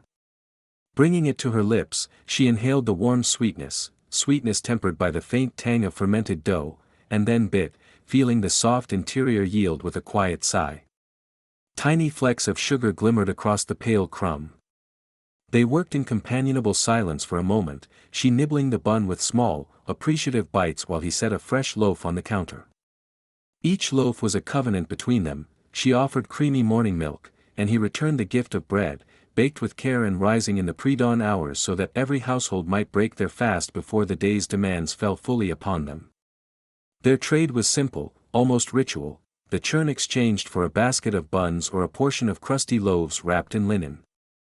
Yet in its simplicity lay a quiet profundity, a fragrant meditation on nourishment, cooperation, and the unspoken trust of two workers whose labors balanced one another. Beyond the counter, the bakery's interior basked in a mellow glow. A row of pewter measuring mugs hung from wrought iron hooks along one wall, beneath them, sacks of flour stood propped against timber beams, their labels handwritten in careful script, strong plain flour, fine patent wheat, grams wholemeal. Boards lined with half-spent candles crowned the beams overhead, though the baker had extinguished all but a single wick, relying now on the pale morning sun seeping through a small window high in the wall. Light sifted through the glass in slender shafts, illuminating motes of flour dust that drifted like lazy spirits in the warm air. As she finished the last bite, she reached once more to fasten the churn's metal handle onto a cart hook. The baker swept stray crumbs from the countertop with a broad brush, gathering them into a neat pile before tipping them into a small receptacle by the hearth. He paused, leaning on the handle of his peel, and regarded her with a quiet curiosity born of daily acquaintance. "Do you think the weather will hold?" he asked, nodding toward the thin veil of cloud still lingering above the village rooftops. "We need a fair day for the festival next week, or all our hopes for a fine turnout might go sore." The milkmaid glanced past him, toward the lane outside, where chimney smoke began to curl in delicate clouds toward the brightening sky. A breeze stirred at the doorway, carrying a whisper of sun-warmed air. The barometer's been steady, and the air tastes sharp but clear. I'd wager on fair skies, but then, I don't claim much of the farmer's lore, she replied, her voice soft with calm certainty. He chuckled, tipping his cap in farewell. Your lore never fails me yet. I'll take my chances and keep the festival stall well stocked. He reached beneath the counter and produced a small bundle of buns, each wrapped in a piece of checked linen. For the road. She accepted the parcel with a grateful nod, sliding it into the side basket of her cart. The dough still radiated warmth, a promise of soft crumbs to come when midday hunger beckoned. Butter would be scarce for some, she knew, but for others a smear would turn these simple buns into a meal worthy of gratitude. All around the village, she would deliver the churns and share these baked goods, extending the gentle ritual of morning nourishment to every doorstep.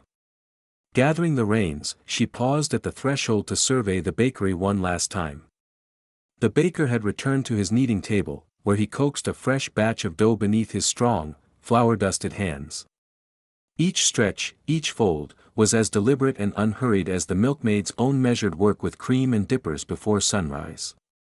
Together they moved in a rhythmic partnership, she in the fields among the cool hush of dawn, he in the warmth of ovens and hearths, sustaining their neighbors with the fruits of simple, steady labor. Outside, the mares shifted impatiently, eager to resume their rounds. Lantern and churn jingled softly as the milkmaid stepped up onto the cart. With a gentle click, she released the wooden latch that restrained the wheel and guided the mare forward. The bricks beneath the wheels glowed faintly in the early light, and the sweet scent of baking followed them out into the lane as though bidding them well on their journey. A moment later, she had turned the corner onto the main street. The stillness of the hour began to yield, a shopkeeper set out bundles of herbs and dried flowers, a carriage rattled past on iron-shod wheels, laundry billowed on lines tied between poles. Through it all, she carried with her the warmth of the bakery's early batch, a treasure of soft yeast and butterless sweetness, and the quiet pleasures of a settlement awakened gently, one loaf and one churn at a time. Thus carried on, the day's first exchange, milk for bread, became the seed from which the rest of her rounds would grow. With each door she approached, she offered more than nourishment, she extended the calm cadence of a dawn ritual, a small but certain joy. And in return, each household offered a nod, a soft ring of a brass doorbell, the faint click of a latch, and the promise of another moment shared in the unhurried grace of Victorian morning life. As the milkmaid guided her mare from the bakery yard back onto the main thoroughfare, the morning light had grown softer, bathing the row of shop fronts in a pale amber glow. The crisp air carried with it a gentle lullaby of distant church bells tolling the hour, each sonorous clang a reminder of the world's steady passage beyond her chore. She slowed the horse to a gentle amble, allowing herself time to absorb the scene that unfolded along the butter-yellow facades and red brick terraces she passed. Each step of the mare sent tiny reverberations through the wooden shafts of her cart, the metal-rimmed wheels clicking against the uneven cobbles in a cadence that seemed almost musical in the hush of mid-morning. Her gaze drifted upward to the windows above the shops, where lines of laundry fluttered between iron brackets. Crisp white sheets, patterned calicos, and linen shirts swayed as though caught in a private dance, stirred by a faint breeze that hinted at summer's approach. The cloth snapped and fluttered, casting soft shadows against the brick walls, and she imagined the housewives who had hung them there, perhaps standing just beyond the sill, pausing their own tasks to watch the sunlight play upon the fabrics. Below the washing, the wooden shutters of a draper's shop were drawn back, revealing bolts of wool and silk displayed on slender stands, their colors muted in the half-light but still tempting to a discerning eye. Ahead, a narrow carriage clattered toward her, drawn by two glossy chestnut horses whose harness bells jingled cheerfully with every step. The carriage's driver, perched atop a high seat, wore a tall hat and held his reins with a practiced ease. The vehicle lurched over a particularly worn patch of cobblestones, and a thin plume of dust rose into the air, hovering like a little cloud above the wheels. The milkmaid watched with gentle fascination as the occupant, a gray-haired gentleman in a frock coat, glanced down at her in passing, his expression polite yet distant, as though his mind were already fixed upon some urgent appointment. From a stall to her right came the low murmur of a fishmonger calling out his wares. Fresh cod at a penny a pound. Haddock for the taking. His voice rolled through the street, tugging at her attention for a moment. She noted the neat rows of fish glistening on a bed of crushed ice, their silver scales flickering like sequins. Nearby, a barrel of waterweed lay at the foot of a young boy, who stooped to gather handfuls for sale to a passing customer. The boy's cheeks were flushed from the early exertion, and he paused to wipe his brow before casting a shy glance at the milkmaid as she passed. In the distance, the steady clip-clop of a pair of mounted policemen approached, their midnight blue tunics and polished boots gleaming in the sun. They guided their horses with calm authority, their presence reassuring to some and formidable to others. She watched as townsfolk gave them a respectful nod, children paused in their games, and shopkeepers momentarily ceased their busy work to glance up. The mood along the pavement felt suspended, as if these silent sentinels served to hold the morning in careful balance. Between the rows of shops, narrow alleys branched off like secret passages. Wisps of smoke curled skyward from unseen chimneys, carrying the mingled scents of burning coal and damp hearthwood. Occasionally the milkmaid caught sight of a lamplighter's ladder propped against a street lamp, the iron latticework cold to the touch as the man above replaced a dwindling wick. His face was set in concentration, and his soot-darkened fingers moved with deliberate steadiness as he prepared for the dusk to come. Further on, the clatter of a blacksmith's hammer rang out from the yard of a small smithy. The ironworker's arm swung in a practiced arc, drawing sparks from heated metal upon each strike. A wooden sign overhead bore the silhouette of an anvil and tongs, painted in fading white. The smith paused for a moment, wiping sweat from his brow as he surveyed the latest horseshoe now shaped to perfection. The mare lifting her head to peer at the sound seemed to recognize the familiar ring, her ears twitching before she settled again into her placid pace. A few doors along, the brass knob of a tobacconist's shop gleamed invitingly. The milkmaid allowed herself a brief glance inside, where rows of humidors held neatly arranged cigars and the scent of pipe tobacco lingered in a fragrant haze. The proprietor stood behind the counter, polishing a curved tobacco cutter, his spectacles perched on the end of his nose. He paused in his work to offer a courteous nod, then returned to the delicate gleam of his wares. On the opposite side of the street, a group of women in modest gowns and straw bonnets paused before an open-air fruit stall. Baskets of strawberries, blackcurrants, and gooseberries were piled high, their jewels of red and purple gleaming beneath the roof of a striped canvas awning. The stallholder weighed each measure on a brass scale, the delicate pointer oscillating until it found stillness. The women chatted quietly among themselves, voices like wind in the trees, debating the ripest berries for a summer tart. As she moved on, the milkmaid's fingers traced the outer rim of the churn she held, its cold metal reassuring in her grasp. Beneath her feet, the patterns of the cobblestones shifted from broad, rounded stones to smaller, more regular sets as the street narrowed. A gentle rivulet of rainwater from a recent shower followed the gutter's course, reflecting the sky's pale blue in a slender ribbon of light. She felt the heat of the sun begin to warm her shoulders, and she loosened the shawl around her neck just a little, allowing the silken linen of her collar to catch the breeze. At that moment, the chiming bells overhead marked the half-hour, 3 peals followed by a pause and 2 more. The melody rippled through the quiet street like a series of whispered invitations to pause and reflect. The milkmaid inhaled deeply, the fresh fragrance of baking bread mingled with distant hints of wood smoke, and she closed her eyes for a second to savor the harmony of her surroundings. Time seemed to slow, each sensation lingering in the air like a soft chord held at its fullest resonance. She cast her eyes about again, noticing a solitary potted plant placed on a windowsill, its bright geranium blossoms turned toward the light. A cat dozed curled in the doorway of a haberdasher's shop, its tail flicking now and then in contented repose. A gentleman in starched collar and cane paused to adjust his cravat in the reflection of a glass pane before moving on without hurry. Each fragment of life felt like a carefully arranged vignette, captured in the gentle rhythm of her journey. With nearly all her churns still intact, reserved for the next stretch of her rounds, she allowed herself one last observational pause near a small water pump set into the wall of a brick tenement. A mother and child approached, balancing a pail between them, while a tradesman in a threadbare waistcoat stood leaning beside them, sharing some quiet word.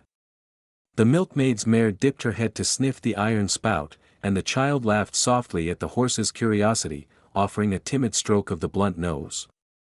A single moment of connection, equine, human, shared, before she gently urged her mare onward, mindful of the next chore awaiting in the day's gentle unfolding. Turning a corner, she saw before her the neat stall of the grocer's shop, its polished counters laden with jars of preserves, sacks of sugar, and amber-hued tea leaves. The sight stirred the promise of a brief respite and a steaming cup of civet tea in half-and-half milk, a welcome pause after her quiet observations of the street. And so, with the soft clip of her mare's shoes on the cobbles, she eased into the next chapter of her morning, carrying with her the subtle impressions of life unfolding in this tranquil Victorian lane. A pale sun, climbing ever higher in the mid-morning sky, had begun its gentle ascent above the brick roofs of the village street. The mist that clung to hedgerows at dawn had long since dissipated, leaving only the soft warmth of early light and the slightest hum of daily commerce.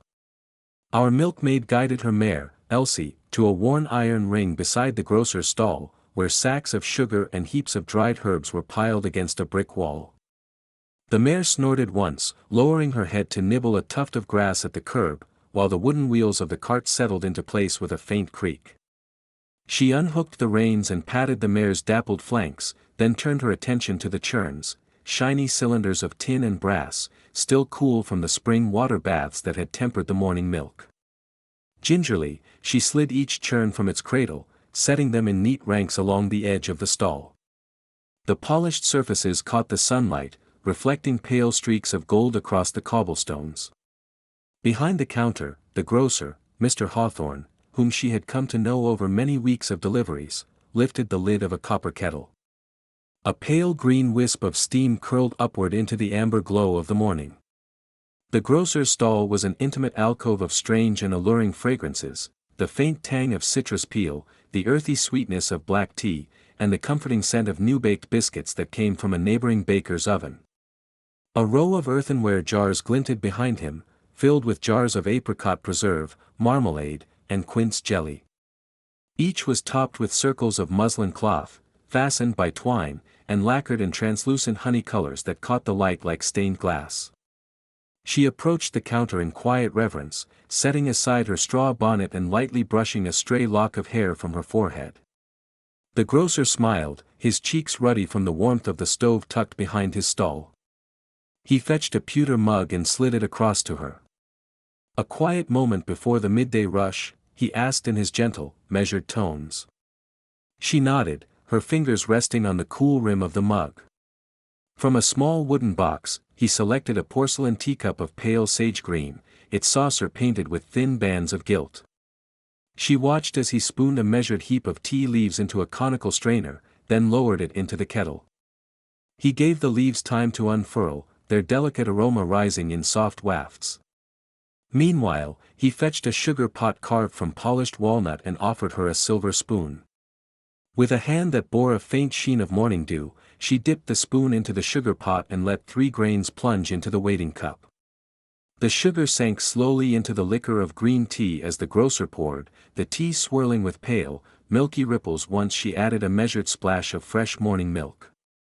She lifted the spoon again, stirring in gentle circles until the liquid glowed as softly as sunrise clouds. She drew the cup to her lips, feeling the faint warmth seep into her fingertips. The first sip was mild, with a sweetness that lingered beneath the grassy notes of the tea leaves. Outside the stall, a distant carriage rattled over uneven cobbles, and somewhere beyond a baker's door a door slammed softly, signaling another tray of loaves ready for collection. Yet within the circle of that little stall, time seemed to slow, each moment swelling with the promise of unhurried companionship. "Have you heard," the grocer said, leaning on the counter with an easy grace, "that the harvest festival will be 2 weeks away? They've set the date for Michaelmas Eve. The committee's decided to hold the dancing in the open field beside the parish church this year." She nodded, lifting her cup once more. "I had heard whispers in the lane this morning," she said. "They say Farmer Collins has a fine bushel of apples and intends to bring his pressed cider."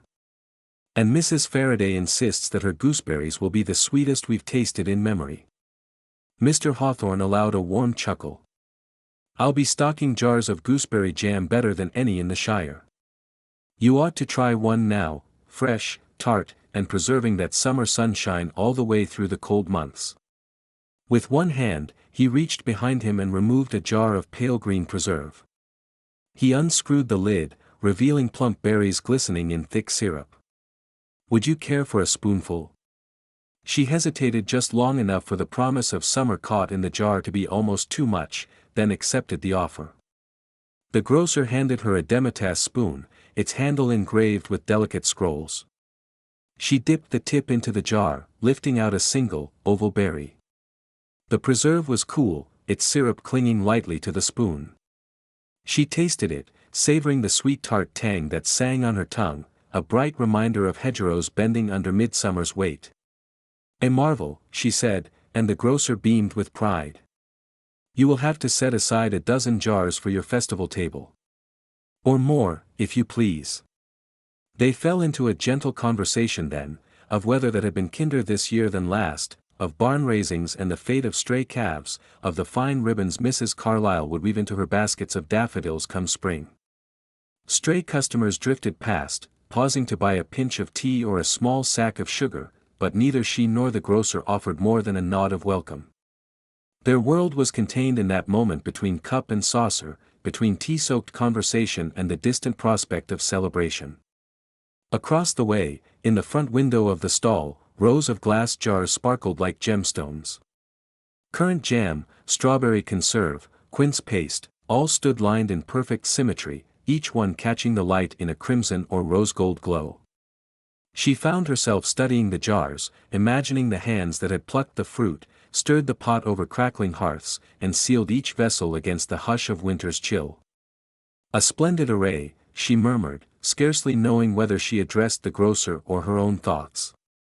It brings back memories of my mother's pantry, long ago. I understand, he replied. There's comfort in those jars, isn't there? A little pocket of brightness through the gray of January and February. She closed her eyes as she sipped the last of her tea. The calm warmth had spread from her chest to her shoulders, loosening any tension from the morning's steady labors. Already, the day felt divided into two parts, the stillness of her afternoon respite, and the fresh chapter that awaited at the municipal creamery beyond the high street. Eventually, she set down her cup with a soft clink. She rose, smoothing her apron and picking up her bonnet. The grocer replaced the kettle lid and dusted a patch of flour from his counter. He lifted a fresh loaf of brown bread, still steaming from the oven next door, and pressed it into her hands. For your luncheon, he said. You've earned a piece. She thanked him, tucking the loaf under her arm as she reclaimed her straw bonnet. Behind her, the mare bobbed her head in greeting, eager to resume their journey. The milkmaid replaced each churn upon the cart with care, checking the latches once more before she lifted the reins. She offered a final smile to Mr. Hawthorne, nodding in farewell. The stall receded behind her, its jars of preserve and its promise of home-warmed comforts gathering gently in her memory. And as the mare began to step forward, she felt the familiar rhythm beneath her, the soft sway of the cart, the click of iron wheels on cobblestone, and the quiet anticipation of tasks still to come. Ahead lay the municipal creamery, with its wooden platform for weigh-ins and the nodding faces of other milkmaids trading churns. The day was only half done, and already she carried with her the gentle grace of a mid-morning's quiet pause, a moment held fast by the warmth of tea and the pleasure of shared news. With that, she guided Elsie down the street, the cart's wheels humming a gentle refrain. Behind them, the grocer's stall slipped into the throng of market sights and sounds, and before them, the rest of the day awaited, full of measured routines, new acquaintances, and the steady unfolding of village life beneath the soft arc of the sun. A pale light filtered through the tall mullioned windows of the municipal creamery, slanting across a broad expanse of worn oak boards and stone flagstones. The milkmaid guided her cart between the heavy wooden posts that framed the great hall, the hinges of the wide door creaking softly as she nudged the handles ajar. A gentle murmur of voices and the faint scrape of metal on wood drifted through the air, mingling with the cool scent of fresh dairy and the earthy tang of damp stone. Outside, the morning sun had climbed clear of the horizon, but here the shadows held a calm, hushed atmosphere that seemed to echo the rhythms of countless dawns past. She rested one booted foot on the threshold for a moment, inhaling deeply.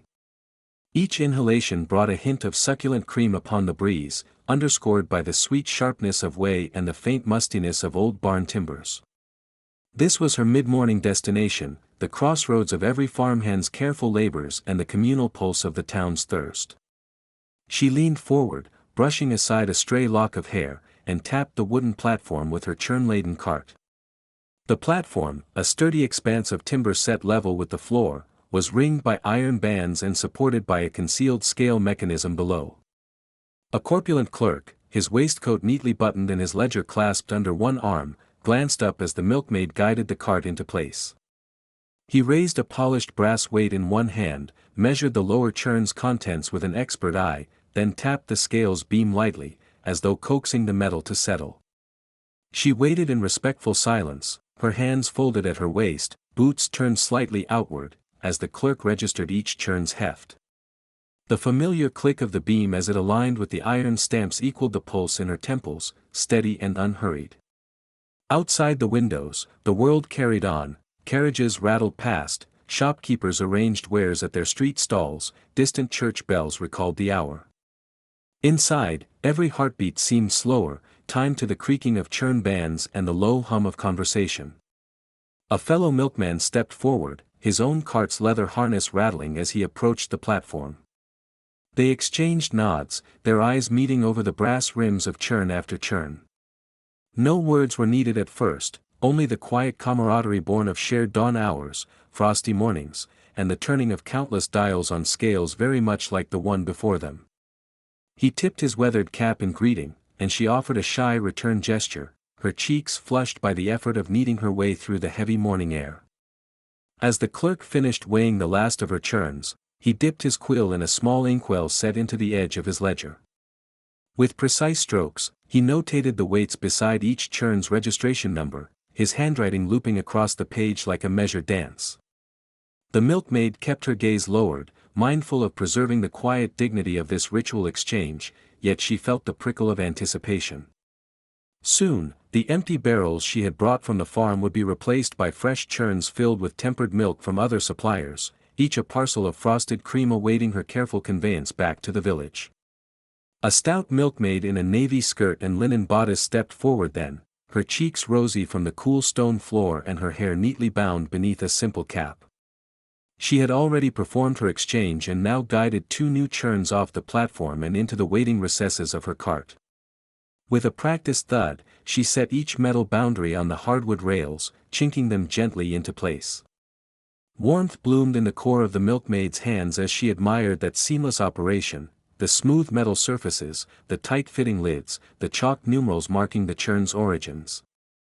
Soon it was her turn. She lifted the lever at the side of the scale, and the empty churn she arrived with dipped down, her fresh churn settled into the platform's embrace, the scale's beam adjusting itself to the new distribution of weight. Each pail felt just right, neither too heavy to tip her balance nor too light to suggest scant provision. She traced a fingertip across the faint chalk lines that bore the creamery's signature and the date of collection, in neat, confident digits, June 27, 10 a.m. The number comforted her as much as the aroma of milk itself. It meant the morning's work had been recognized, recorded, and would soon sustain small families all through the day. By the window, shafts of sunlight passed through a lattice of wooden beams, illuminating the fine particles of cream that had risen within each churn and catching them as they drifted like motes of opalescent dust. She paused for a moment to admire how the light made the metal glow, a soft gleam that spoke of both the brisk chill within and the gentle warmth of country labor. In that hush, she heard the low whistle of a kettle back in the dairy kitchen, her own kettle, still waiting to bubble on the hearth, its steam soon to be coaxed into golden tea. Yet here, in this vaulted chamber of churns and scales, she remained anchored to the heartbeat of communal exchange.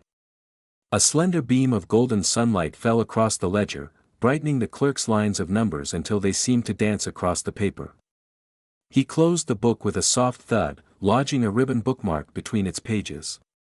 Lifting his cap to wipe a bead of sweat from his brow, he nodded in her direction, and she, in return, bent into a gracious curtsy. She moved now to stow the new churns in the compartments carved into her cart's interior.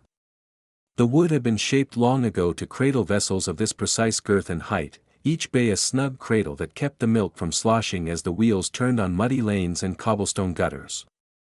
Gildafast corners had been planed smooth, iron straps reinforced the joints, and a simple latch secured the cart's rear doors. One by one, she rolled the churns along the oiled decking, then slid them gently into their appointed places. The rich, full thud of metal on wood resonated softly, as though the churns welcomed their momentary home. Once all were arranged, she stepped back onto the platform itself, grasping the cart's shafts with measured firmness. The clerk, already turning to weigh another queue of churns, offered her a slip of paper summarizing the morning's exchange, a receipt of sorts, listing the names of farms that had contributed and the total weight now in her charge. She accepted it with a grateful nod, pressing the paper against the pocket of her apron before adjusting the brim of her bonnet. Around her, the swirl of other milkmaids and milkmen continued unabated. Laughter echoed from a cluster by the far bench where wooden spoons and ladles lay stacked, ready for the next kettle of scalding milk. A boy in a smock carried trays of earthenware bowls, balancing them with impeccable poise as though each held a tiny globe of spun sugar. She watched him pass, then turned to face the great doors once more. A soft breeze had risen outside, carrying with it the promise of warmer midday air. The beat of hooves grew near as fellow carriers assembled their teams by the carriage shed. Their gentle stamping urged her forward. She stepped into the sunlight, feeling the warmth seep through the soles of her boots and the hem of her skirt. With one last glance at the wooden platform, an altar of scales and silent accords, she lifted the cart's handles and guided her mare forward. The creak of wheels and the faint scent of fresh churns trailed behind her as she passed through the threshold.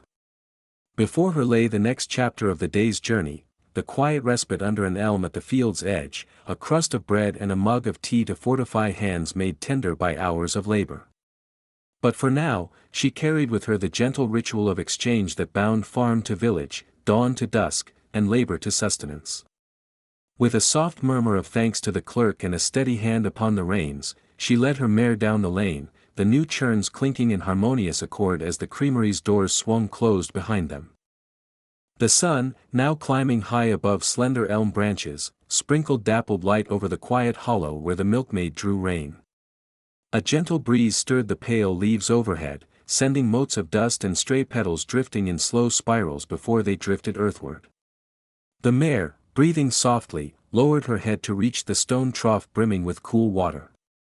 Each long, measured lap she took echoed in the hush, her soft slurps mingling with the occasional rustle of grass at the hollow's rim. For the milkmaid, this moment of pause had been long anticipated. Since before dawn she had risen to tend churns and harness, to coax fresh milk from patient cows, then to cart the weighty silver tubs along muddy lanes, past meandering drifts of fog and chiming church bells.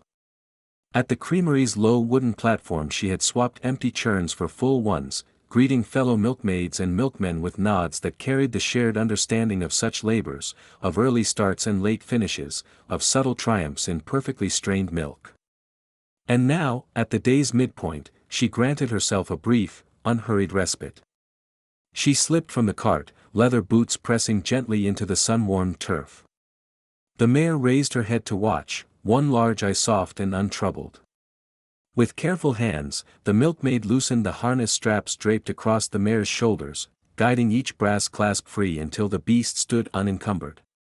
Then she removed the bit and winkler bridle, setting them aside near the trunk of the ancient elm, whose bark bore the faint carvings of lovers' initials and the initials of weary travelers who had once sought shade here. A wooden bucket in hand, the milkmaid dipped it into the trough, letting the cool water sluice over her fingers and chase away the warmth of the carriage back. She murmured quietly to the mare, low, calm syllables meant to reassure, and lifted the brimming bucket to offer a fresh draught. The mare, sensing kindness in the motion, stepped forward with gentle grace and drank her fill.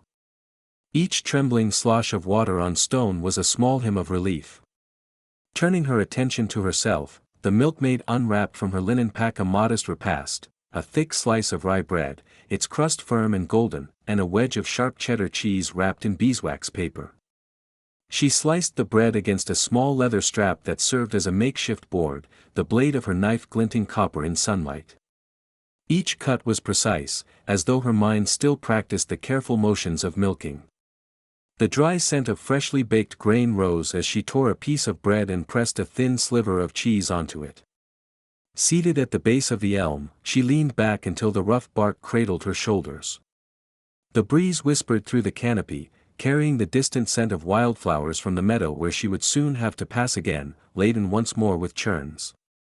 She closed her eyes and listened, the low hum of insects at midday, the rhythmic breathing of her mare, the faint creak of the cart's wooden sideboards cooling after the morning sun. Bite by bite, she savored the bread and cheese. The bread's nutty flavor grounded her in the present, while the cheese's tang prompted memories of last night's supper by lantern glow. In that small act of eating, she found a moment of grace, two simple ingredients connecting her to the farm's bounty, to the hands that had tended the grain, pressed the curds, and woven the flaxen sacks. She set the empty remains aside and rinsed her mouth with another swallow of fresh water from the trough. Opening her satchel once more, she withdrew a folded piece of parchment. It bore a rough sketch, drawn in charcoal, of the afternoon's route through the suburban lanes. She traced the winding line with her fingertip, first the row of townhouse doors with their brass knockers, then the narrow alley leading to Mrs. Carmichael's lace-curtained parlor, where a silver teapot always awaited her arrival. Finally, she marked the last corner before the return journey, assuring herself of the names chalked beside each address: Hendricks, Montague, Ellis. Small, familiar names that shaped the rhythm of her afternoon. She refolded the parchment and tucked it away.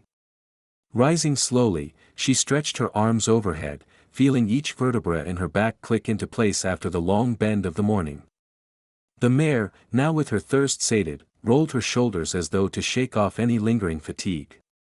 The milkmaid brushed a stray leaf from the mare's flank, guiding its soft strokes along the dappled coat.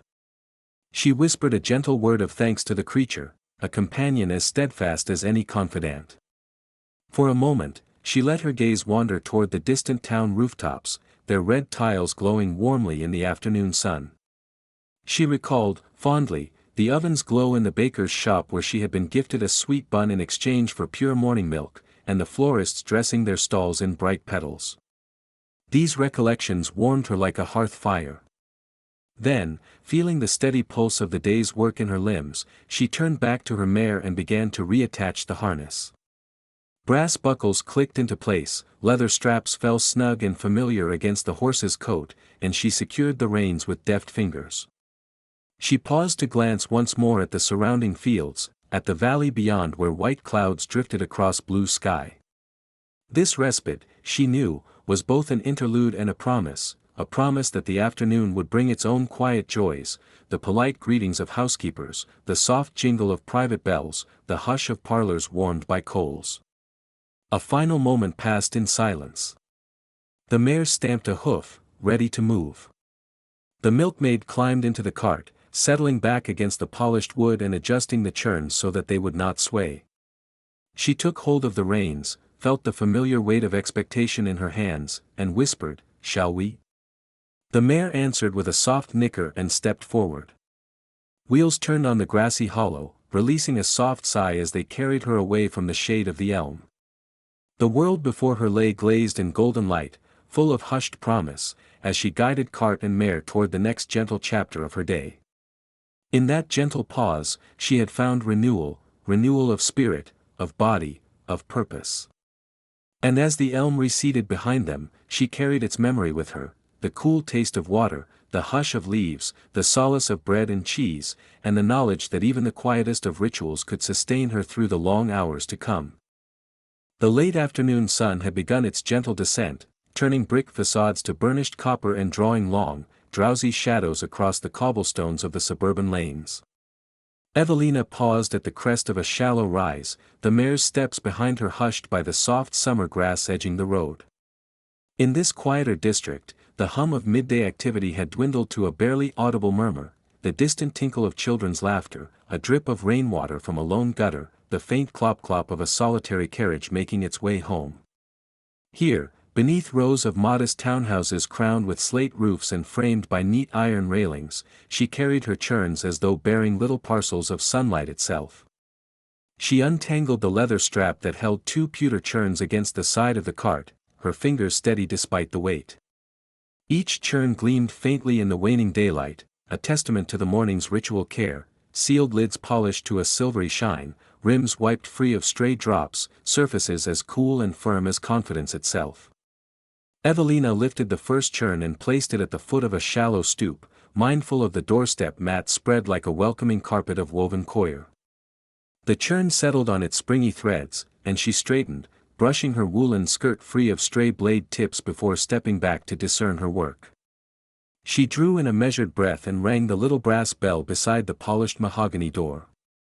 Its tone was sweet, high, and intimate, as though reserved for conversation more hushed than public proclamation. A moment later, the door swung open just far enough to admit a sliver of pale light and a pair of glazed eyes. A housemaid, her cap crisply starched, offered a soft curtsy, and Evelina inclined her own head in return. "Good afternoon, Miss Canning," she said, voice low and unhurried. "Your milk has arrived as requested, 2 quarts of fresh whole, and a touch of cream set aside for this evening's custard." The maid's lips curved in the slightest of smiles. "Thank you kindly, Miss Everleigh. Mrs. Canning will be pleased." She stepped aside, and Evelina maneuvered the churn carefully up the last step, feeling the mat yield to her weight as she positioned the vessel between the carved newel posts. The laundry in the narrow court behind fluttered like pennants in a lazy breeze. From beyond the curtains of the sitting-room window, Evelina could glimpse a lady in a light muslin gown, her back straight as a sapling, hands folded in repose on a gilded chaise longue. The maid nodded, her glance drifting toward the churn as though noting the pale ivory of the milk within. "Shall I fetch your empties?" she asked, indicating the slender, half-filled churn remnants Evelina would leave behind, though this afternoon, having begun with fresh stock, the exchange of empties for full was already arranged at the creamery. Still, a few households kept their own churns to be refilled in days to come. "In the morning, if you please," Evelina replied. "That will suit us both." She inclined her head once more and turned to descend the steps. The faint click of the bell announced her departure even as she walked away, her boots kissing each stone tread with soft resolve. She lifted the second churn and moved on, each doorstep a small scene unto itself. One door offered a hand-woven mat ringed with a painted border of tiny forget-me-nots, another bore a cast-iron ring knocker fashioned as a lion's head, its bronze mane worn smooth by years of usage. More than once, Evelina took a moment to trace the contours of these little details, a petal here, a perfect swirl of wrought iron there, the way shadows pooled beneath a carved lintel. In an age so often enamored of grandeur, she found solace in these domestic touches, humble artistry that whispered of lives woven gently into the fabric of place. At a narrow terrace of 3 houses, each set exactly 6 paces apart, Evelina paused again. A small boy peered from behind an ebony balustrade, dark curls escaping the confines of a floppy hat. His eyes widened as she lifted the churn, and he crept toward the steps, toes curling over the flagstones. "Good afternoon, Master Owen," Evelina said in a tone neither too loud nor too soft. Her words seemed to hang in the air long enough to let the child savor their sound. "Have you been helping your mother with her garden today?" I planted the basil," the boy answered, pride in his voice. "It's for the fish soup, the one she makes on Sundays." "A fine choice," she replied, smiling. "Very fine indeed." With that, she stepped up and settled the churn on a simple woven mat. The boy crouched to examine it, as though expecting it to sprout wings and carry him off to distant lands. "Will you come for a bit of custard later?" he ventured. His mother must have mentioned it. "If Mrs. Owen invites me," Evelina said, "I shall not decline." He giggled and darted away before she could add more. The door closed with a soft click, leaving her in the hush once again. She paused to watch the breeze lift the hem of her skirt, sending it fluttering like a page from a storybook. By now, her arms were warm with exertion, the churns a soothing heft at her elbows. She could taste the faint sweetness of cream on her tongue, like an echo of colder months to come. The street lamps, little gas jets perched in iron sconces, hissed to life one by one, their yellow scattering of light cutting through the purple haze of late day. Evelina crossed to the opposite pavement, glancing up at the low attic windows trimmed in slate. Lace curtains danced behind them as fires were stoked for supper. Her next call was a pair of semi-detached homes facing each other across a narrow garden plot, the grass so neatly clipped it gleamed emerald. There, she set down both churns and tapped with her knuckles on a panel as polished as a mirror. A soft, "Come in," came from behind, and Evelina entered beneath an archway of wisteria that draped over the porch like a living canopy. The scent was heady, and for a moment she lingered, inhaling the notes of honeyed bloom and ripe grape. "Keenly delivered," called a voice from within. Evelina stepped past the trellis into a cool hallway tinted dove-gray. A fire smoldered in the grate, sending tendrils of smoke drifting beneath the mantel. "You bring us the day's first milk, and we are ever grateful." She nodded, removing her gloves and letting them settle onto a small table carved with Gothic leaves. In polite silence, she unscrewed the lid of the churn and lifted a silver ladle, tapping it twice against the rim before pouring a measure of milk into a crystal carafe already set upon a tray.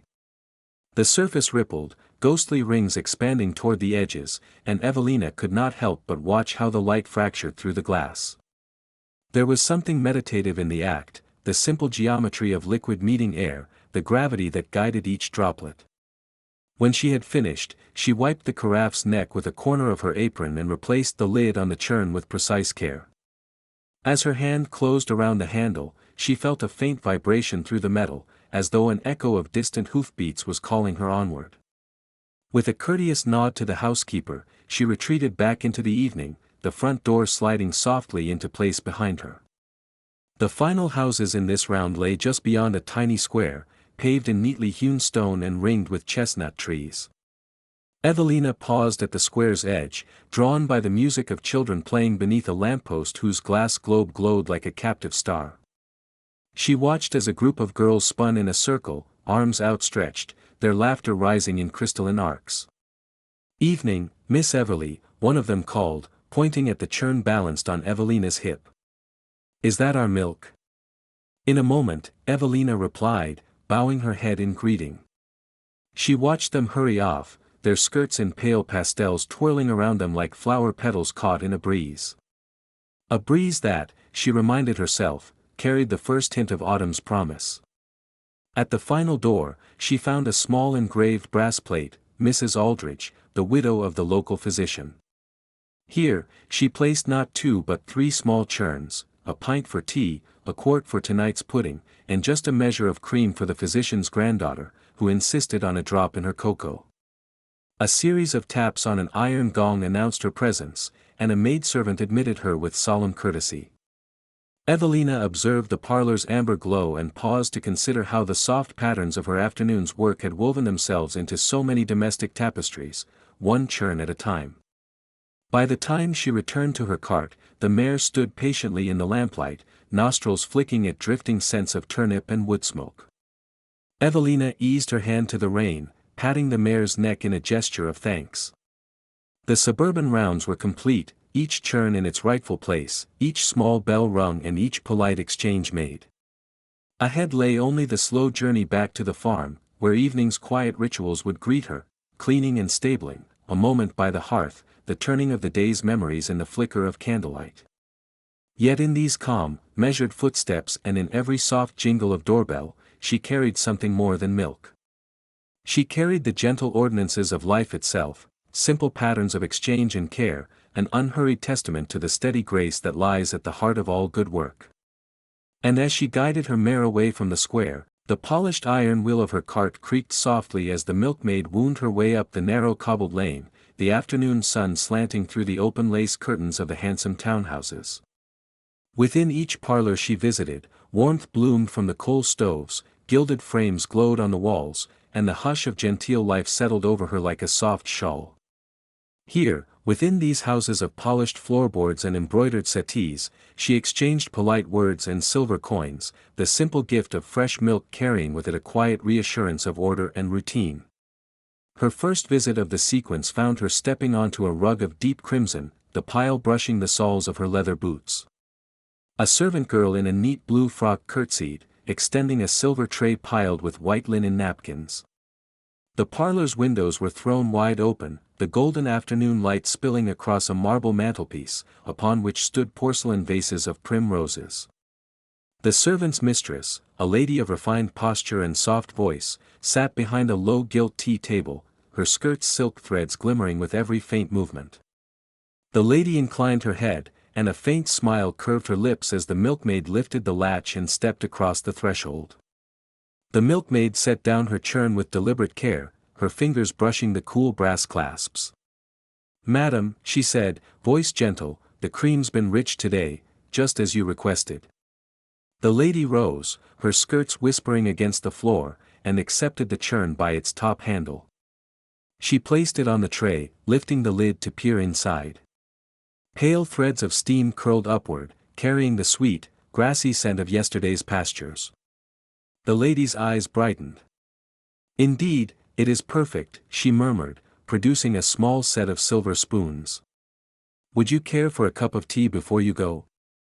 The milkmaid inclined her head with grace, acknowledging the offer. A young footman reappeared with a delicate porcelain cup, painted with tiny sprays of violets.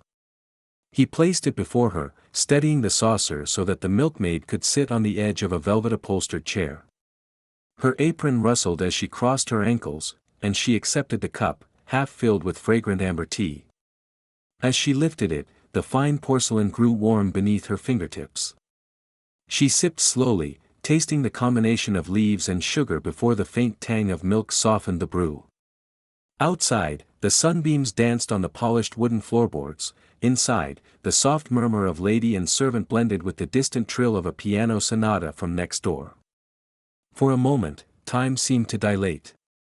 The parlor felt suspended in a gentle pause between chores and obligations, and the milkmaid allowed her shoulders to relax. She watched the lace curtains stir slightly in the breeze, the flicker of lamplight already poised to take the sun's place. On the low table sat an account ledger, its pages open to neat columns of inked figures. The housekeeper, perched on a fainting couch draped with tapestry, recorded each delivery with a quill that scratched softly against paper.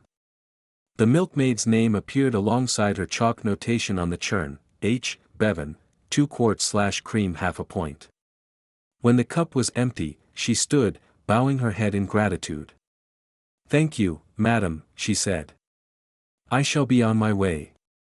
The lady offered a fresh cloth to wipe the lip of the churn, her slender fingers brushing over the brass. They exchanged soft smiles, and the milkmaid, cradling her now empty churn, withdrew back to the lane. She paused for a moment to gather the luster of afternoon light on her face, the cobbles at her feet darkening as clouds edged the sky.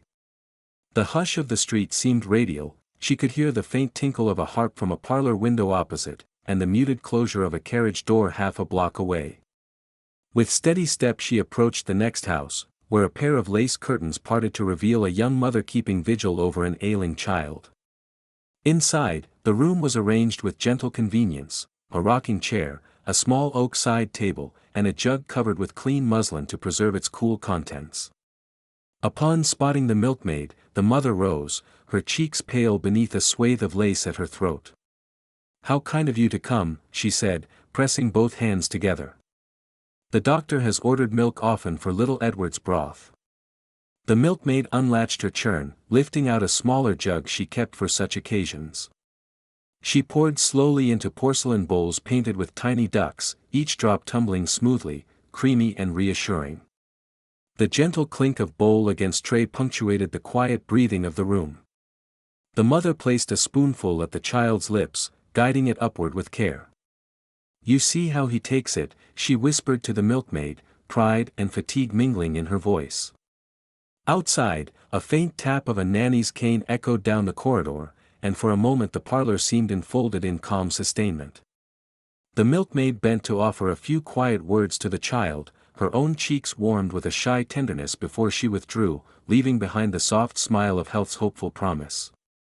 By the third parlor, twilight had begun its slow descent. The ornate gaslight in the hall flickered on at the clerk's request. A meticulous housekeeper in a black silk gown led the milkmaid down a narrow hallway lined with framed lithographs. The parlor beyond was smaller, yet every object seemed chosen with exacting taste: a tapestry of peacocks over the hearth, a heavy mahogany bookshelf filled with leather-bound ledgers, and a single gilt-leafed armchair perched near the window. On the coffee table, a silver inkstand and quill conjured an atmosphere of business and accounting. "Your milk arrives at the precise time each day," the housekeeper remarked, her voice measured. "It steadies Mr. Fairchild's workings here." She gave a slight nod toward a writing desk where the clerk sat, his spectacles perched low on his nose. He dipped his quill into ink, then paused to take a ladle of milk for his evening tea. The scratch of pen on paper resumed.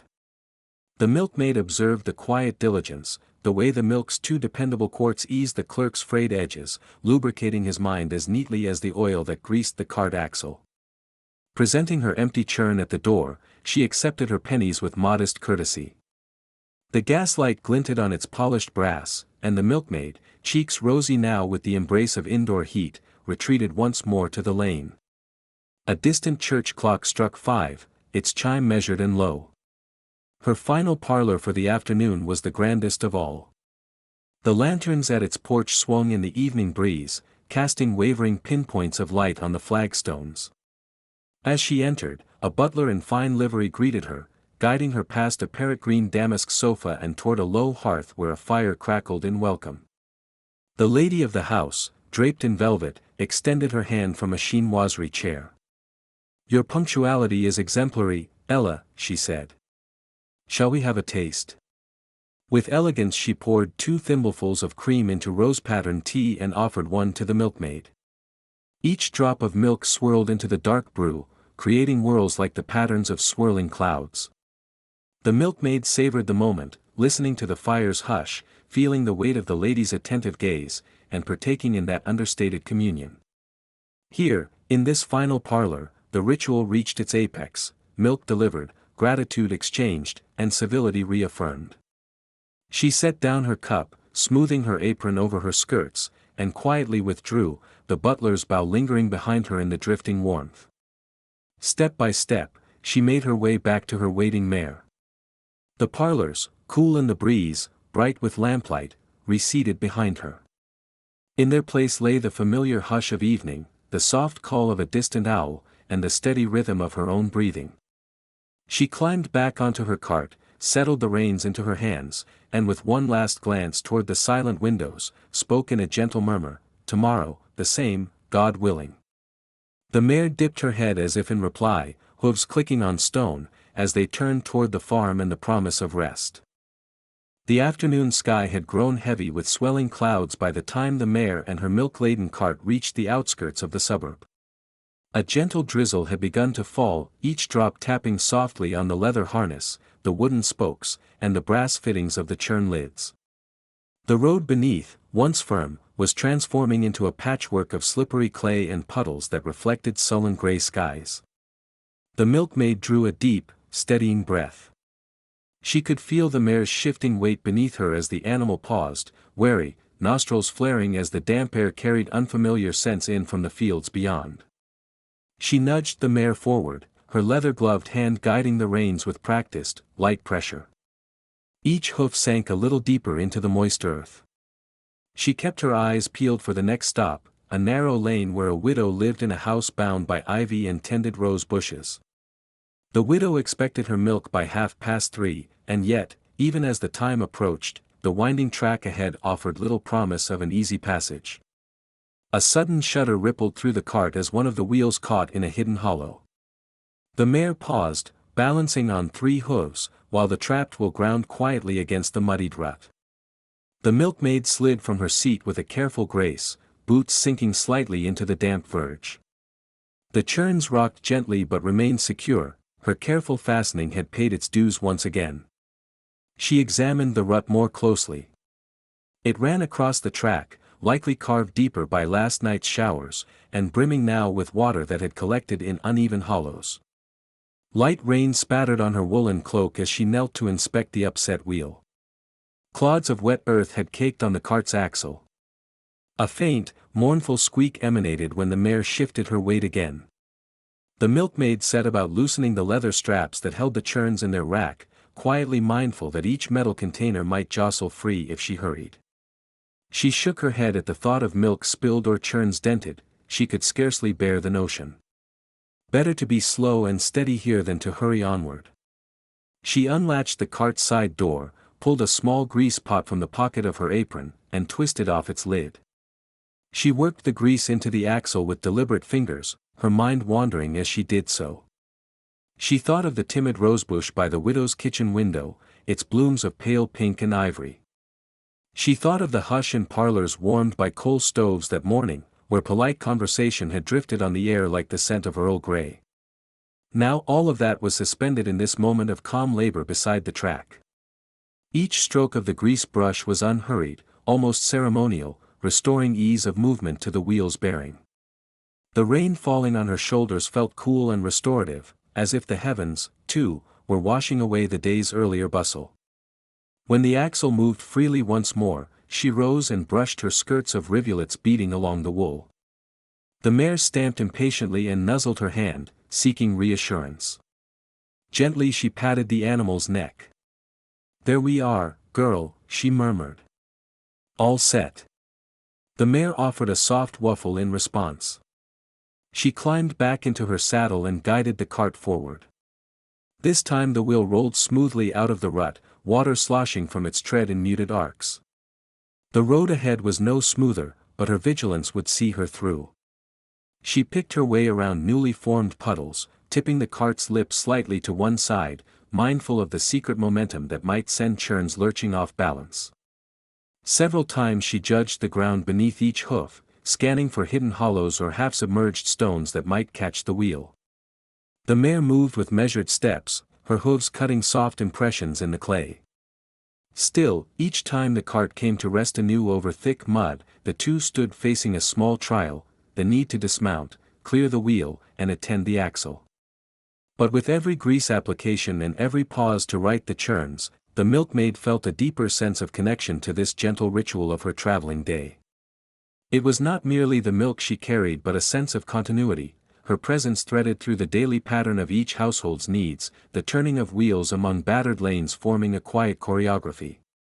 Halfway down the lane, before the widow's gate, the rain lightened to a fine mist.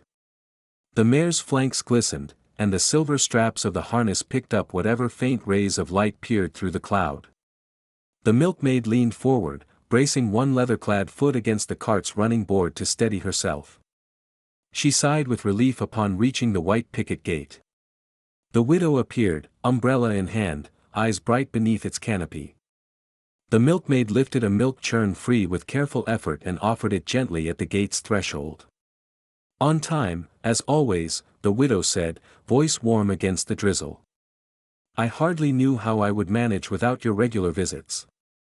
"I am glad, ma'am," the milkmaid replied with a soft smile. She dipped her head politely, her breath visible for a moment in the cool air. Then she transferred the churn to the widow's arms. The exchange was brief, a few words about the garden's newly rose-laden trellis, a remark on the promise of clearer skies, and the clink of coins in her palm.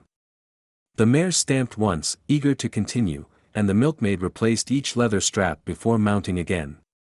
The next stretch of road, leading back toward the town square, was gentler underfoot, but the narrowness demanded careful navigation.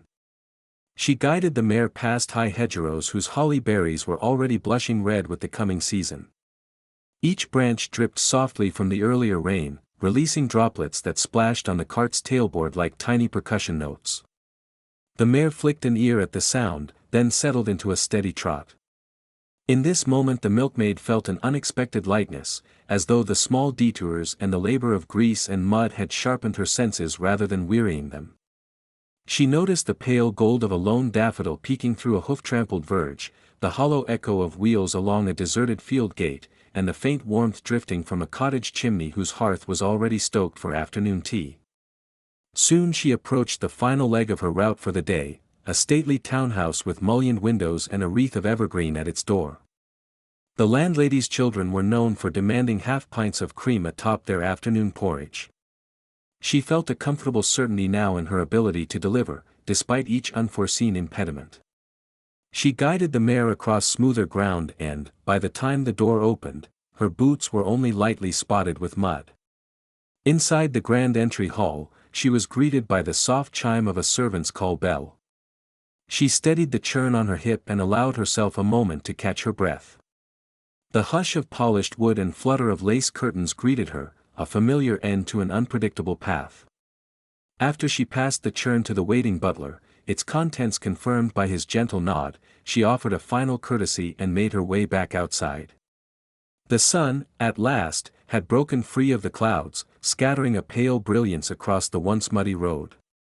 As she set off toward home, the weight of the churns felt lighter, and the mare's step felt springier. The detours, the grease, the hush of rain upon leather had not delayed or undone her day but had woven themselves into the tapestry of her quiet ritual. Each moment of unexpected challenge had become another bead upon the long strand of her milk deliverer's life, one small trial followed by relief, then by calm and steady progress. And so, with gentle reins and a heart unhurried, she and her mare continued on, the road ahead as sure as the evening light growing soft upon the horizon. The air has softened in the late afternoon, and a gentle glow seeps through the narrow lanes as the milkmaid nudges the mare forward for her final rounds. After a day measured by the quiet precision of hands and churns and the subtle rhythms of dawn-to-dusk labor, this gentle ritual now draws toward its close. The light, once sharp and hard against the edges of cartwheels and churn lids, has turned mellow, bathing the cobblestones in honeyed warmth. Shadows stretch long between low hedgerows and doorsteps, and the distant outline of church spires seems to float on a sea of pale gold. Each remaining household waits with its own small request, as distinct as the grooves on the churn handles she carries. Her first of these last calls stands at the corner of Maple Crescent, a modest brick cottage with lavender creeping up its whitewashed walls. The door swings wide before she even reaches the sill, revealing Mrs. Thorne's careful hands, stained faintly by stitches and stitches of new linen curtains. "Half a pint, dear," the housekeeper calls softly, her voice thick with the scent of lavender water swirled into cold spring water. The milkmaid tilts the churn slightly, watching pale cream streak the inside curve before pouring slowly into a pewter jug. She pauses to nod at the little china cup standing ready on the windowsill, its handle chipped slightly, an endearing imperfection Mrs. Thorne insists reminds her of the comfort in everyday flaws. The milkmaid mops a stray drip with a folded cloth and tucks her request book back into her pocket, just as the next household's doorbell chimes its gentle herald. A few yards on, the cart trundles past the wheelwright's workshop, where the smell of fresh pine shavings mingles with the iron tang of horseshoes cooling on the anvil. She can hear the steady tap of hammer against steel and sees the wheelwright pause in greeting, waving her onward. "Here, Mr. Penn has asked for an extra measure of cream for his wife's apple tart." She tilts a second churn, a smaller, nicely balanced one, counting the scoops with care until she reaches exactly the right portion. For apple tarts, the cream must still bear enough sweetness to caramelize at the edges of the crust, she knows, yet it must not be so rich as to overshadow the fruit. With each measured ladle, she feels not only the whisper of cool metal but the soft nudges of tradition, how every family's preference becomes a small chapter in her own daily narrative. Continuing on, she steps softly down a slightly sunken doorstep, leaving a faint track of mud on her leather boots. Up ahead, a child peers through the rails of a white picket fence, rosy-cheeked, with auburn curls tumbling loose around a freckled brow. The milkmaid hesitates and offers a warm smile. The child returns it shyly, gripping the fence post as if it were a lifeline to the world beyond bedtime. She leans close, lowering her voice to a gentle hush. "Milk for your porridge tomorrow morning?" she asks, and the child nods, eyes bright. "Plenty for today's supper, too," the mother adds from within the porch, her voice melodic and sure. Here, in this quiet suburban nook, the milkmaid fills a small jug with just enough milk, stirring in a few drops of honey that the child insists must be there. She closes the door softly, latches it with a barely audible click, and stands in the golden haze for a moment, watching the two figures framed in lamplight beyond the frosted glass. As the wheels roll onward, the lingering warmth in the air carries the distant sound of roosters crowing again, though it is long past dawn. It is the horse's evening call, a reminder that each day's cycle bends back to its beginning. She passes a row of townhouses where gas lamps are now guttering to life, their wicks casting a pale, steady flame against the gathering dusk. Inside, housekeepers stand near gilt tea urns or by burnished sideboards, waiting to stir milk into tea for weary husbands returning from the count houses and shipping yards. She tucks each address into memory. Number 14 on Victoria Terrace needs precisely a quart, number 17 requires only a pint, thin, for coffee that must bear the sharpness of roast beans. The distinctions are subtle but sacred to her. Every family pattern of taste, every domestic ritual, becomes part of the tapestry she weaves through her routes. By now, the knot of her shoulders has loosened under the linen of her apron, an occasional bead of sweat trickles beneath her woolen shawl as she navigates an especially narrow alley. The mare, steady and uncomplaining, knows these streets well. Her hoofbeats echo softly against brick walls, and the cart's rhythm becomes a kind of lullaby, one that hums through the wood and the harness, across the churns filled with cream and milk, and back into the arms of the milkmaid as she guides them home. She makes one final stop before dusk fully descends, at the home of young Master Elliot on Queen's Road, a stately townhouse with tall windows and lace curtains that flutter like pale wings. The footman stands at the door, brass buttons gleaming in the failing light. "Madam's orders," he intones, "a measure of milk just for the lady's evening tea, and another for the gentleman's nightcap." The milkmaid bows her head slightly, reaching for a small churn marked in faded chalk with the morning's tally. She pours deliberately into two separate decanters, mindful that the lady prefers hers warmed, while the gentleman likes his chilled. She watches the swirl of white liquid as it settles and smooths under the polished glass. The footman's silent respect conveys more than gratitude, it acknowledges the careful choreography that brings nourishment and comfort to each home. As the last door clicks shut behind her, the twilight deepens. Along the lane, lanterns glow like scattered pearls. The air has grown cool, and she pulls her shawl tighter, leaning close to murmur a soft word of thanks to her mare. The animal nuzzles her shoulder, its breath warm on her cheek. She offers a handful of oats from a small pouch at her belt, reward for a day's steadfast partnership.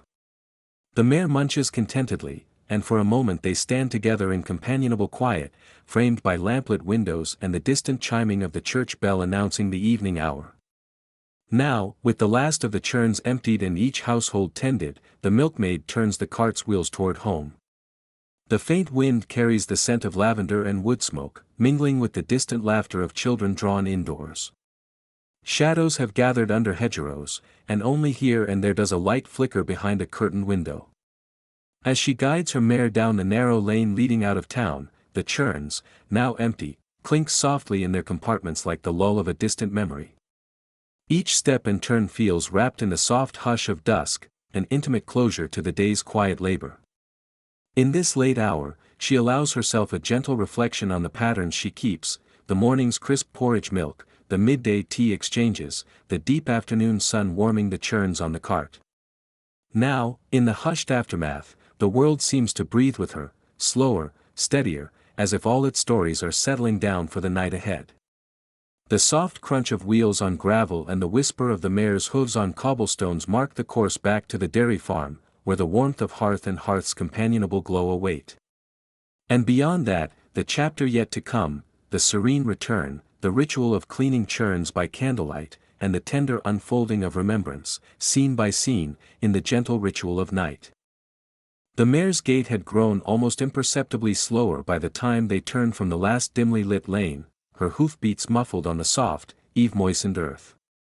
A lavender veil draped itself across the western sky, and the milkmaid, seated upon the driver's bench, felt the gentle pull of nightfall upon her senses. She drew her woolen shawl tighter at her shoulders, the day's warmth fading as the air settled cool and still.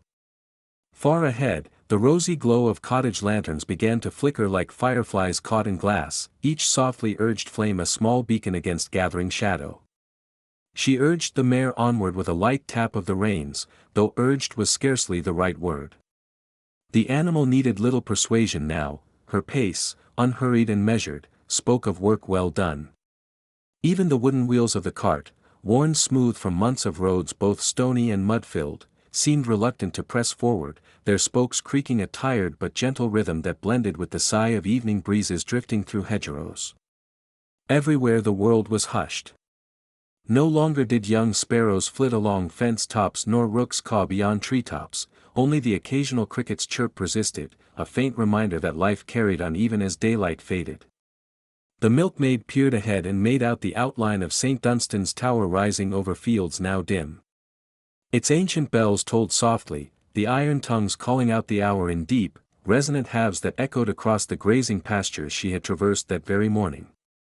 Each note seemed to linger on the cooling air, drawn out like threads of memory, of porridge served by lamplight before dawn, of gentle murmurs spoken into a cow's warm flank, of milk drawn in steady arcs and carried across quiet streets. The bells finished their summons and a hush returned, an oral bow to the day's end. Lanterns in cottage windows glowed amber against fading pale blues and grays of dusk. Some were hung low by front doors, others perched on windowsills behind lace curtains, their beeswax candles sputtering slightly in the faint draught. As they passed, the milkmaid saw the silhouette of an elderly woman by one window, her frail hand raised in a soft wave. In another, a child pressed her nose to the glass, wide eyes alight with curiosity, perhaps catching glimpse of the great churns now lighter for her deliveries. At each house they'd visited earlier, fresh chalk marks on the lids had announced milk for porridge, for tea, for baking, tiny symbols of domestic ritual that now gave way to the quiet satisfaction of a day's service completed. A gentle stirring of air roused the scent of damp hay from the roadside fields. Dew weighed heavy on rambler roses arching above wrought iron gates, their petals pale now, close to slumber. Here and there, slender stalks of cow parsley tipped with moisture arced overhead, and the milkmaid could run a gloved fingertip along their cool, beaded stems as the cart rolled by. Every breath she drew seemed laced with the soft perfume of greenery and earth, a fragrant testament to the land's boundless generosity. She listened to the mare's soft exhalations, steam rising in little pearlescent clouds from her nostrils. The cart's shafts rested lightly on the mare's sides, their weight diminished with every churn emptied along the way. Behind her, the world deepened into indigo. Beneath the lowest boughs of an elm, she glimpsed the last robin flicking among twisted roots. Across a narrow lane, an oil lamp on a gatepost wavered as a sudden breeze chased embers of soap-lathered wood smoke. The simple textures of Victorian country living settled around her like a familiar cloak. In this twilight passage, time seemed to both dilate and contract. Each moment lingered just a fraction longer, those very instants when, if one listened closely, the earth itself seemed to exhale its contentment at the coming of night. There was comfort in these hours, a silent promise that after the day's labors one would find rest. Already the milkmaid imagined the rhythmic swish of broom bristles against stable floors, the comforting clink of water drawn into a tin pail, the low warmth of the hearth awaiting in the farmhouse kitchen. She allowed her mind to wander to the morning yet to come, to chores that would begin again before rooster crow or church bell. Yet evening's hush was too tender to be intruded upon by such thoughts. Instead, she focused on the subtle exchange between mare and reins, cart and road, dusk and darkness. With every step, the mare carried them closer to the farmyard gateway, where lanterns would glow once more, this time to guide them home. Ahead, through banks of flowering hedges, the faint shape of the dairy farm emerged. Low stone walls pressed close to the road, and clusters of lanterns, suspended from iron hooks, marked the route to the stables. Their golden light seemed almost warm by contrast to the coolness that now permeated the air. The milkmaid drew in a long, slow breath, tasting the slight tang of milk residue on her fingertips and the crisp coolness of approaching night. The mare's pace slowed to a final amble as they crossed the threshold of the yard. A soft clank of the latch being drawn back preceded the gentle creak of the stable doors swinging open. In the mellow glow of fresh straw and lantern light, the mare paused, nostrils flaring as she stepped into her familiar stall. The milkmaid dismounted with care, her boots making no more sound than the flutter of a moth's wings. She patted the mare's shoulder, murmuring, "Well done, my beauty," in a voice that was part gratitude, part lullaby. Within the farm's stone heart, the shadows gathered at the corners of the raftered ceiling. Each beam bore the memory of years' work, the clatter of pails, the murmur of cows, the whispering of servants moving quietly in the half-light. Tonight, those sounds had given way to serene stillness. The milkmaid lingered for a moment in the aisle, letting the hush settle. She felt the day's gentle pulse slow to a tranquil beat, the rhythm of her breathing matching that of the mare beside her.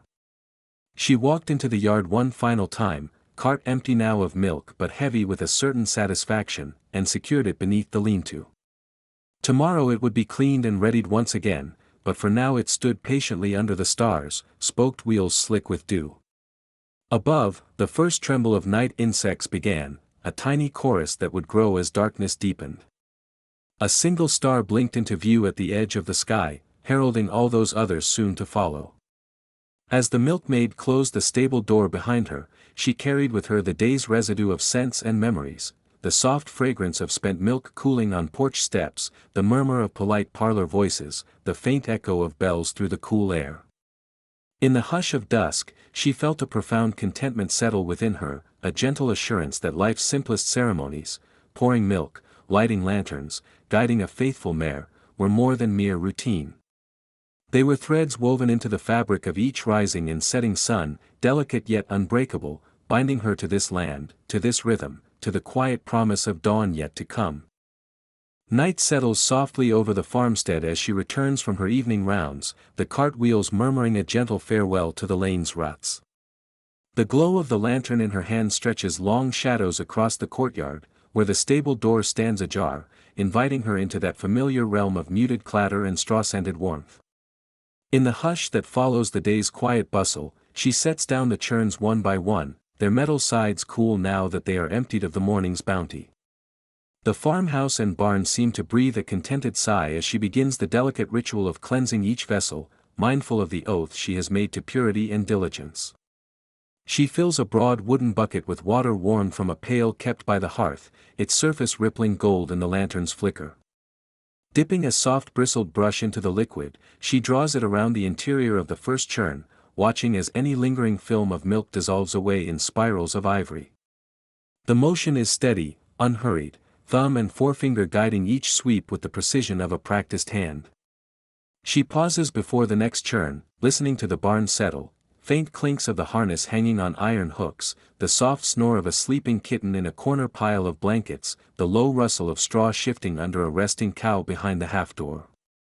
Each sound reminds her that labor does not end when the last delivery is made, care extends to every object, every creature entrusted to her stewardship.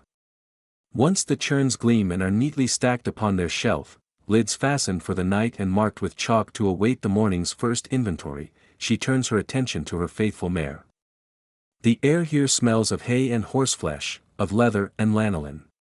A gentle exhalation escapes the mare as the girl settles beside her, brush in hand. She begins at the mane, untangling stray strands of hay, smoothing each lock until it lies flat and lustrous. Her strokes travel down the broad neck, across the withers and flank, where the dappled coat opens like a canvas revealing the creature's subtle curves. The mare's eyes blink slowly, as though in gratitude, each lash a delicate feather against the dusk. After the grooming, she lowers a bucket of fresh water for the mare to drink and sets a fragrant handful of sweet-smelling hay in the manger. The animal's lips gently part to lap at water, and at the rustle of dry stalks. She straightens the harness on the peg, wiping the brass buckles and supple straps with a stray scrap of cloth so that no patch of dirt mars their polished surfaces. The mare cracks her neck to reach a morsel of hay, and the girl runs her fingertips over the animal's warm shoulder one last time before drawing the stable door shut. The latch is secure, the straw clean, the trough full, all is as it should be. With a contented sigh, she carries her lantern toward the farmhouse hearth, its stone surround still bearing the faint warmth of late afternoon embers.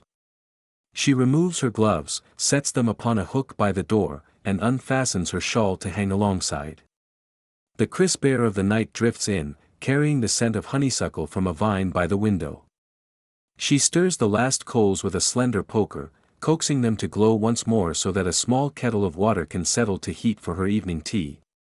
The flame catches and flickers, breathing life into the hearth as shadows dance across floorboards worn smooth by years of bare feet. Seated on a low stool, she unwraps a hunk of cheese and breaks apart a crust of bread baked that morning. Crumbs fall to the hearthrug like pale pebbles as she tears the warm bread. Each bite is quiet, deliberate. She savors the faint tang of rind against the mellow softness within. Between bites, she pours water into a pewter mug, allowing it to steep with a square of tea leaf. The steam curls upward, faintly fragrant, and she brings the rim to her lips. The warmth spreads through her chest, a balm after the day's cool exertions. Outside, the hush deepens, broken only by the distant hoot of an owl or the faint whisper of wind through bare branches. Her gaze drifts to a small shelf beside the hearth, where she has placed a notebook bound in dark leather. Inside are sketches of churned designs, lists of routes, and a few lines of verse she penned one idle afternoon. Tonight she reads a couple of entries, the names of cottages whose occupants greeted her with a smile, the tally of churns delivered and exchanged, chalk numerals dancing on her page, a short reflection on the silver thread of fog that once parted before her as the sun rose. The words settle in her mind like soft music, each phrase resonant with the day's gentle cadences.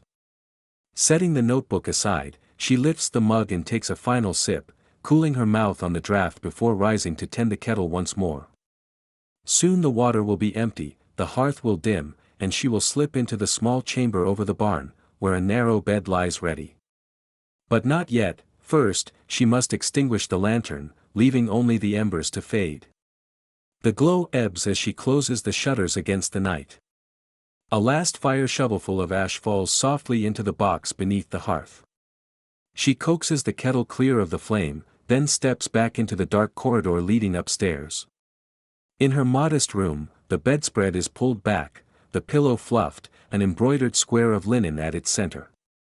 She lights a tiny candle on the bedside table and sits on the edge of the mattress to slip off her boots, wincing at the slight ache in her arches. Under the soft light, she smooths her skirt, lays out her day's gown for tomorrow, and places the lantern within reach.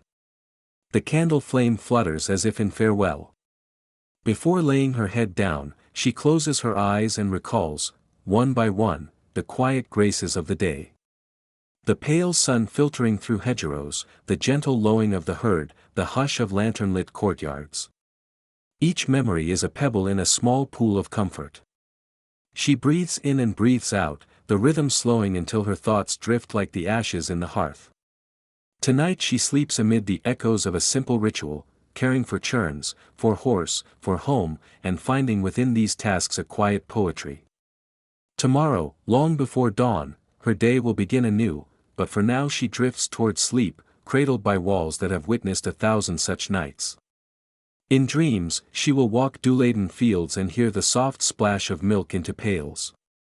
But for this moment, all is still, all is well, all is gentle. The farm exhales its final hush and settles, beneath a sky bright with stars, into midnight's embrace.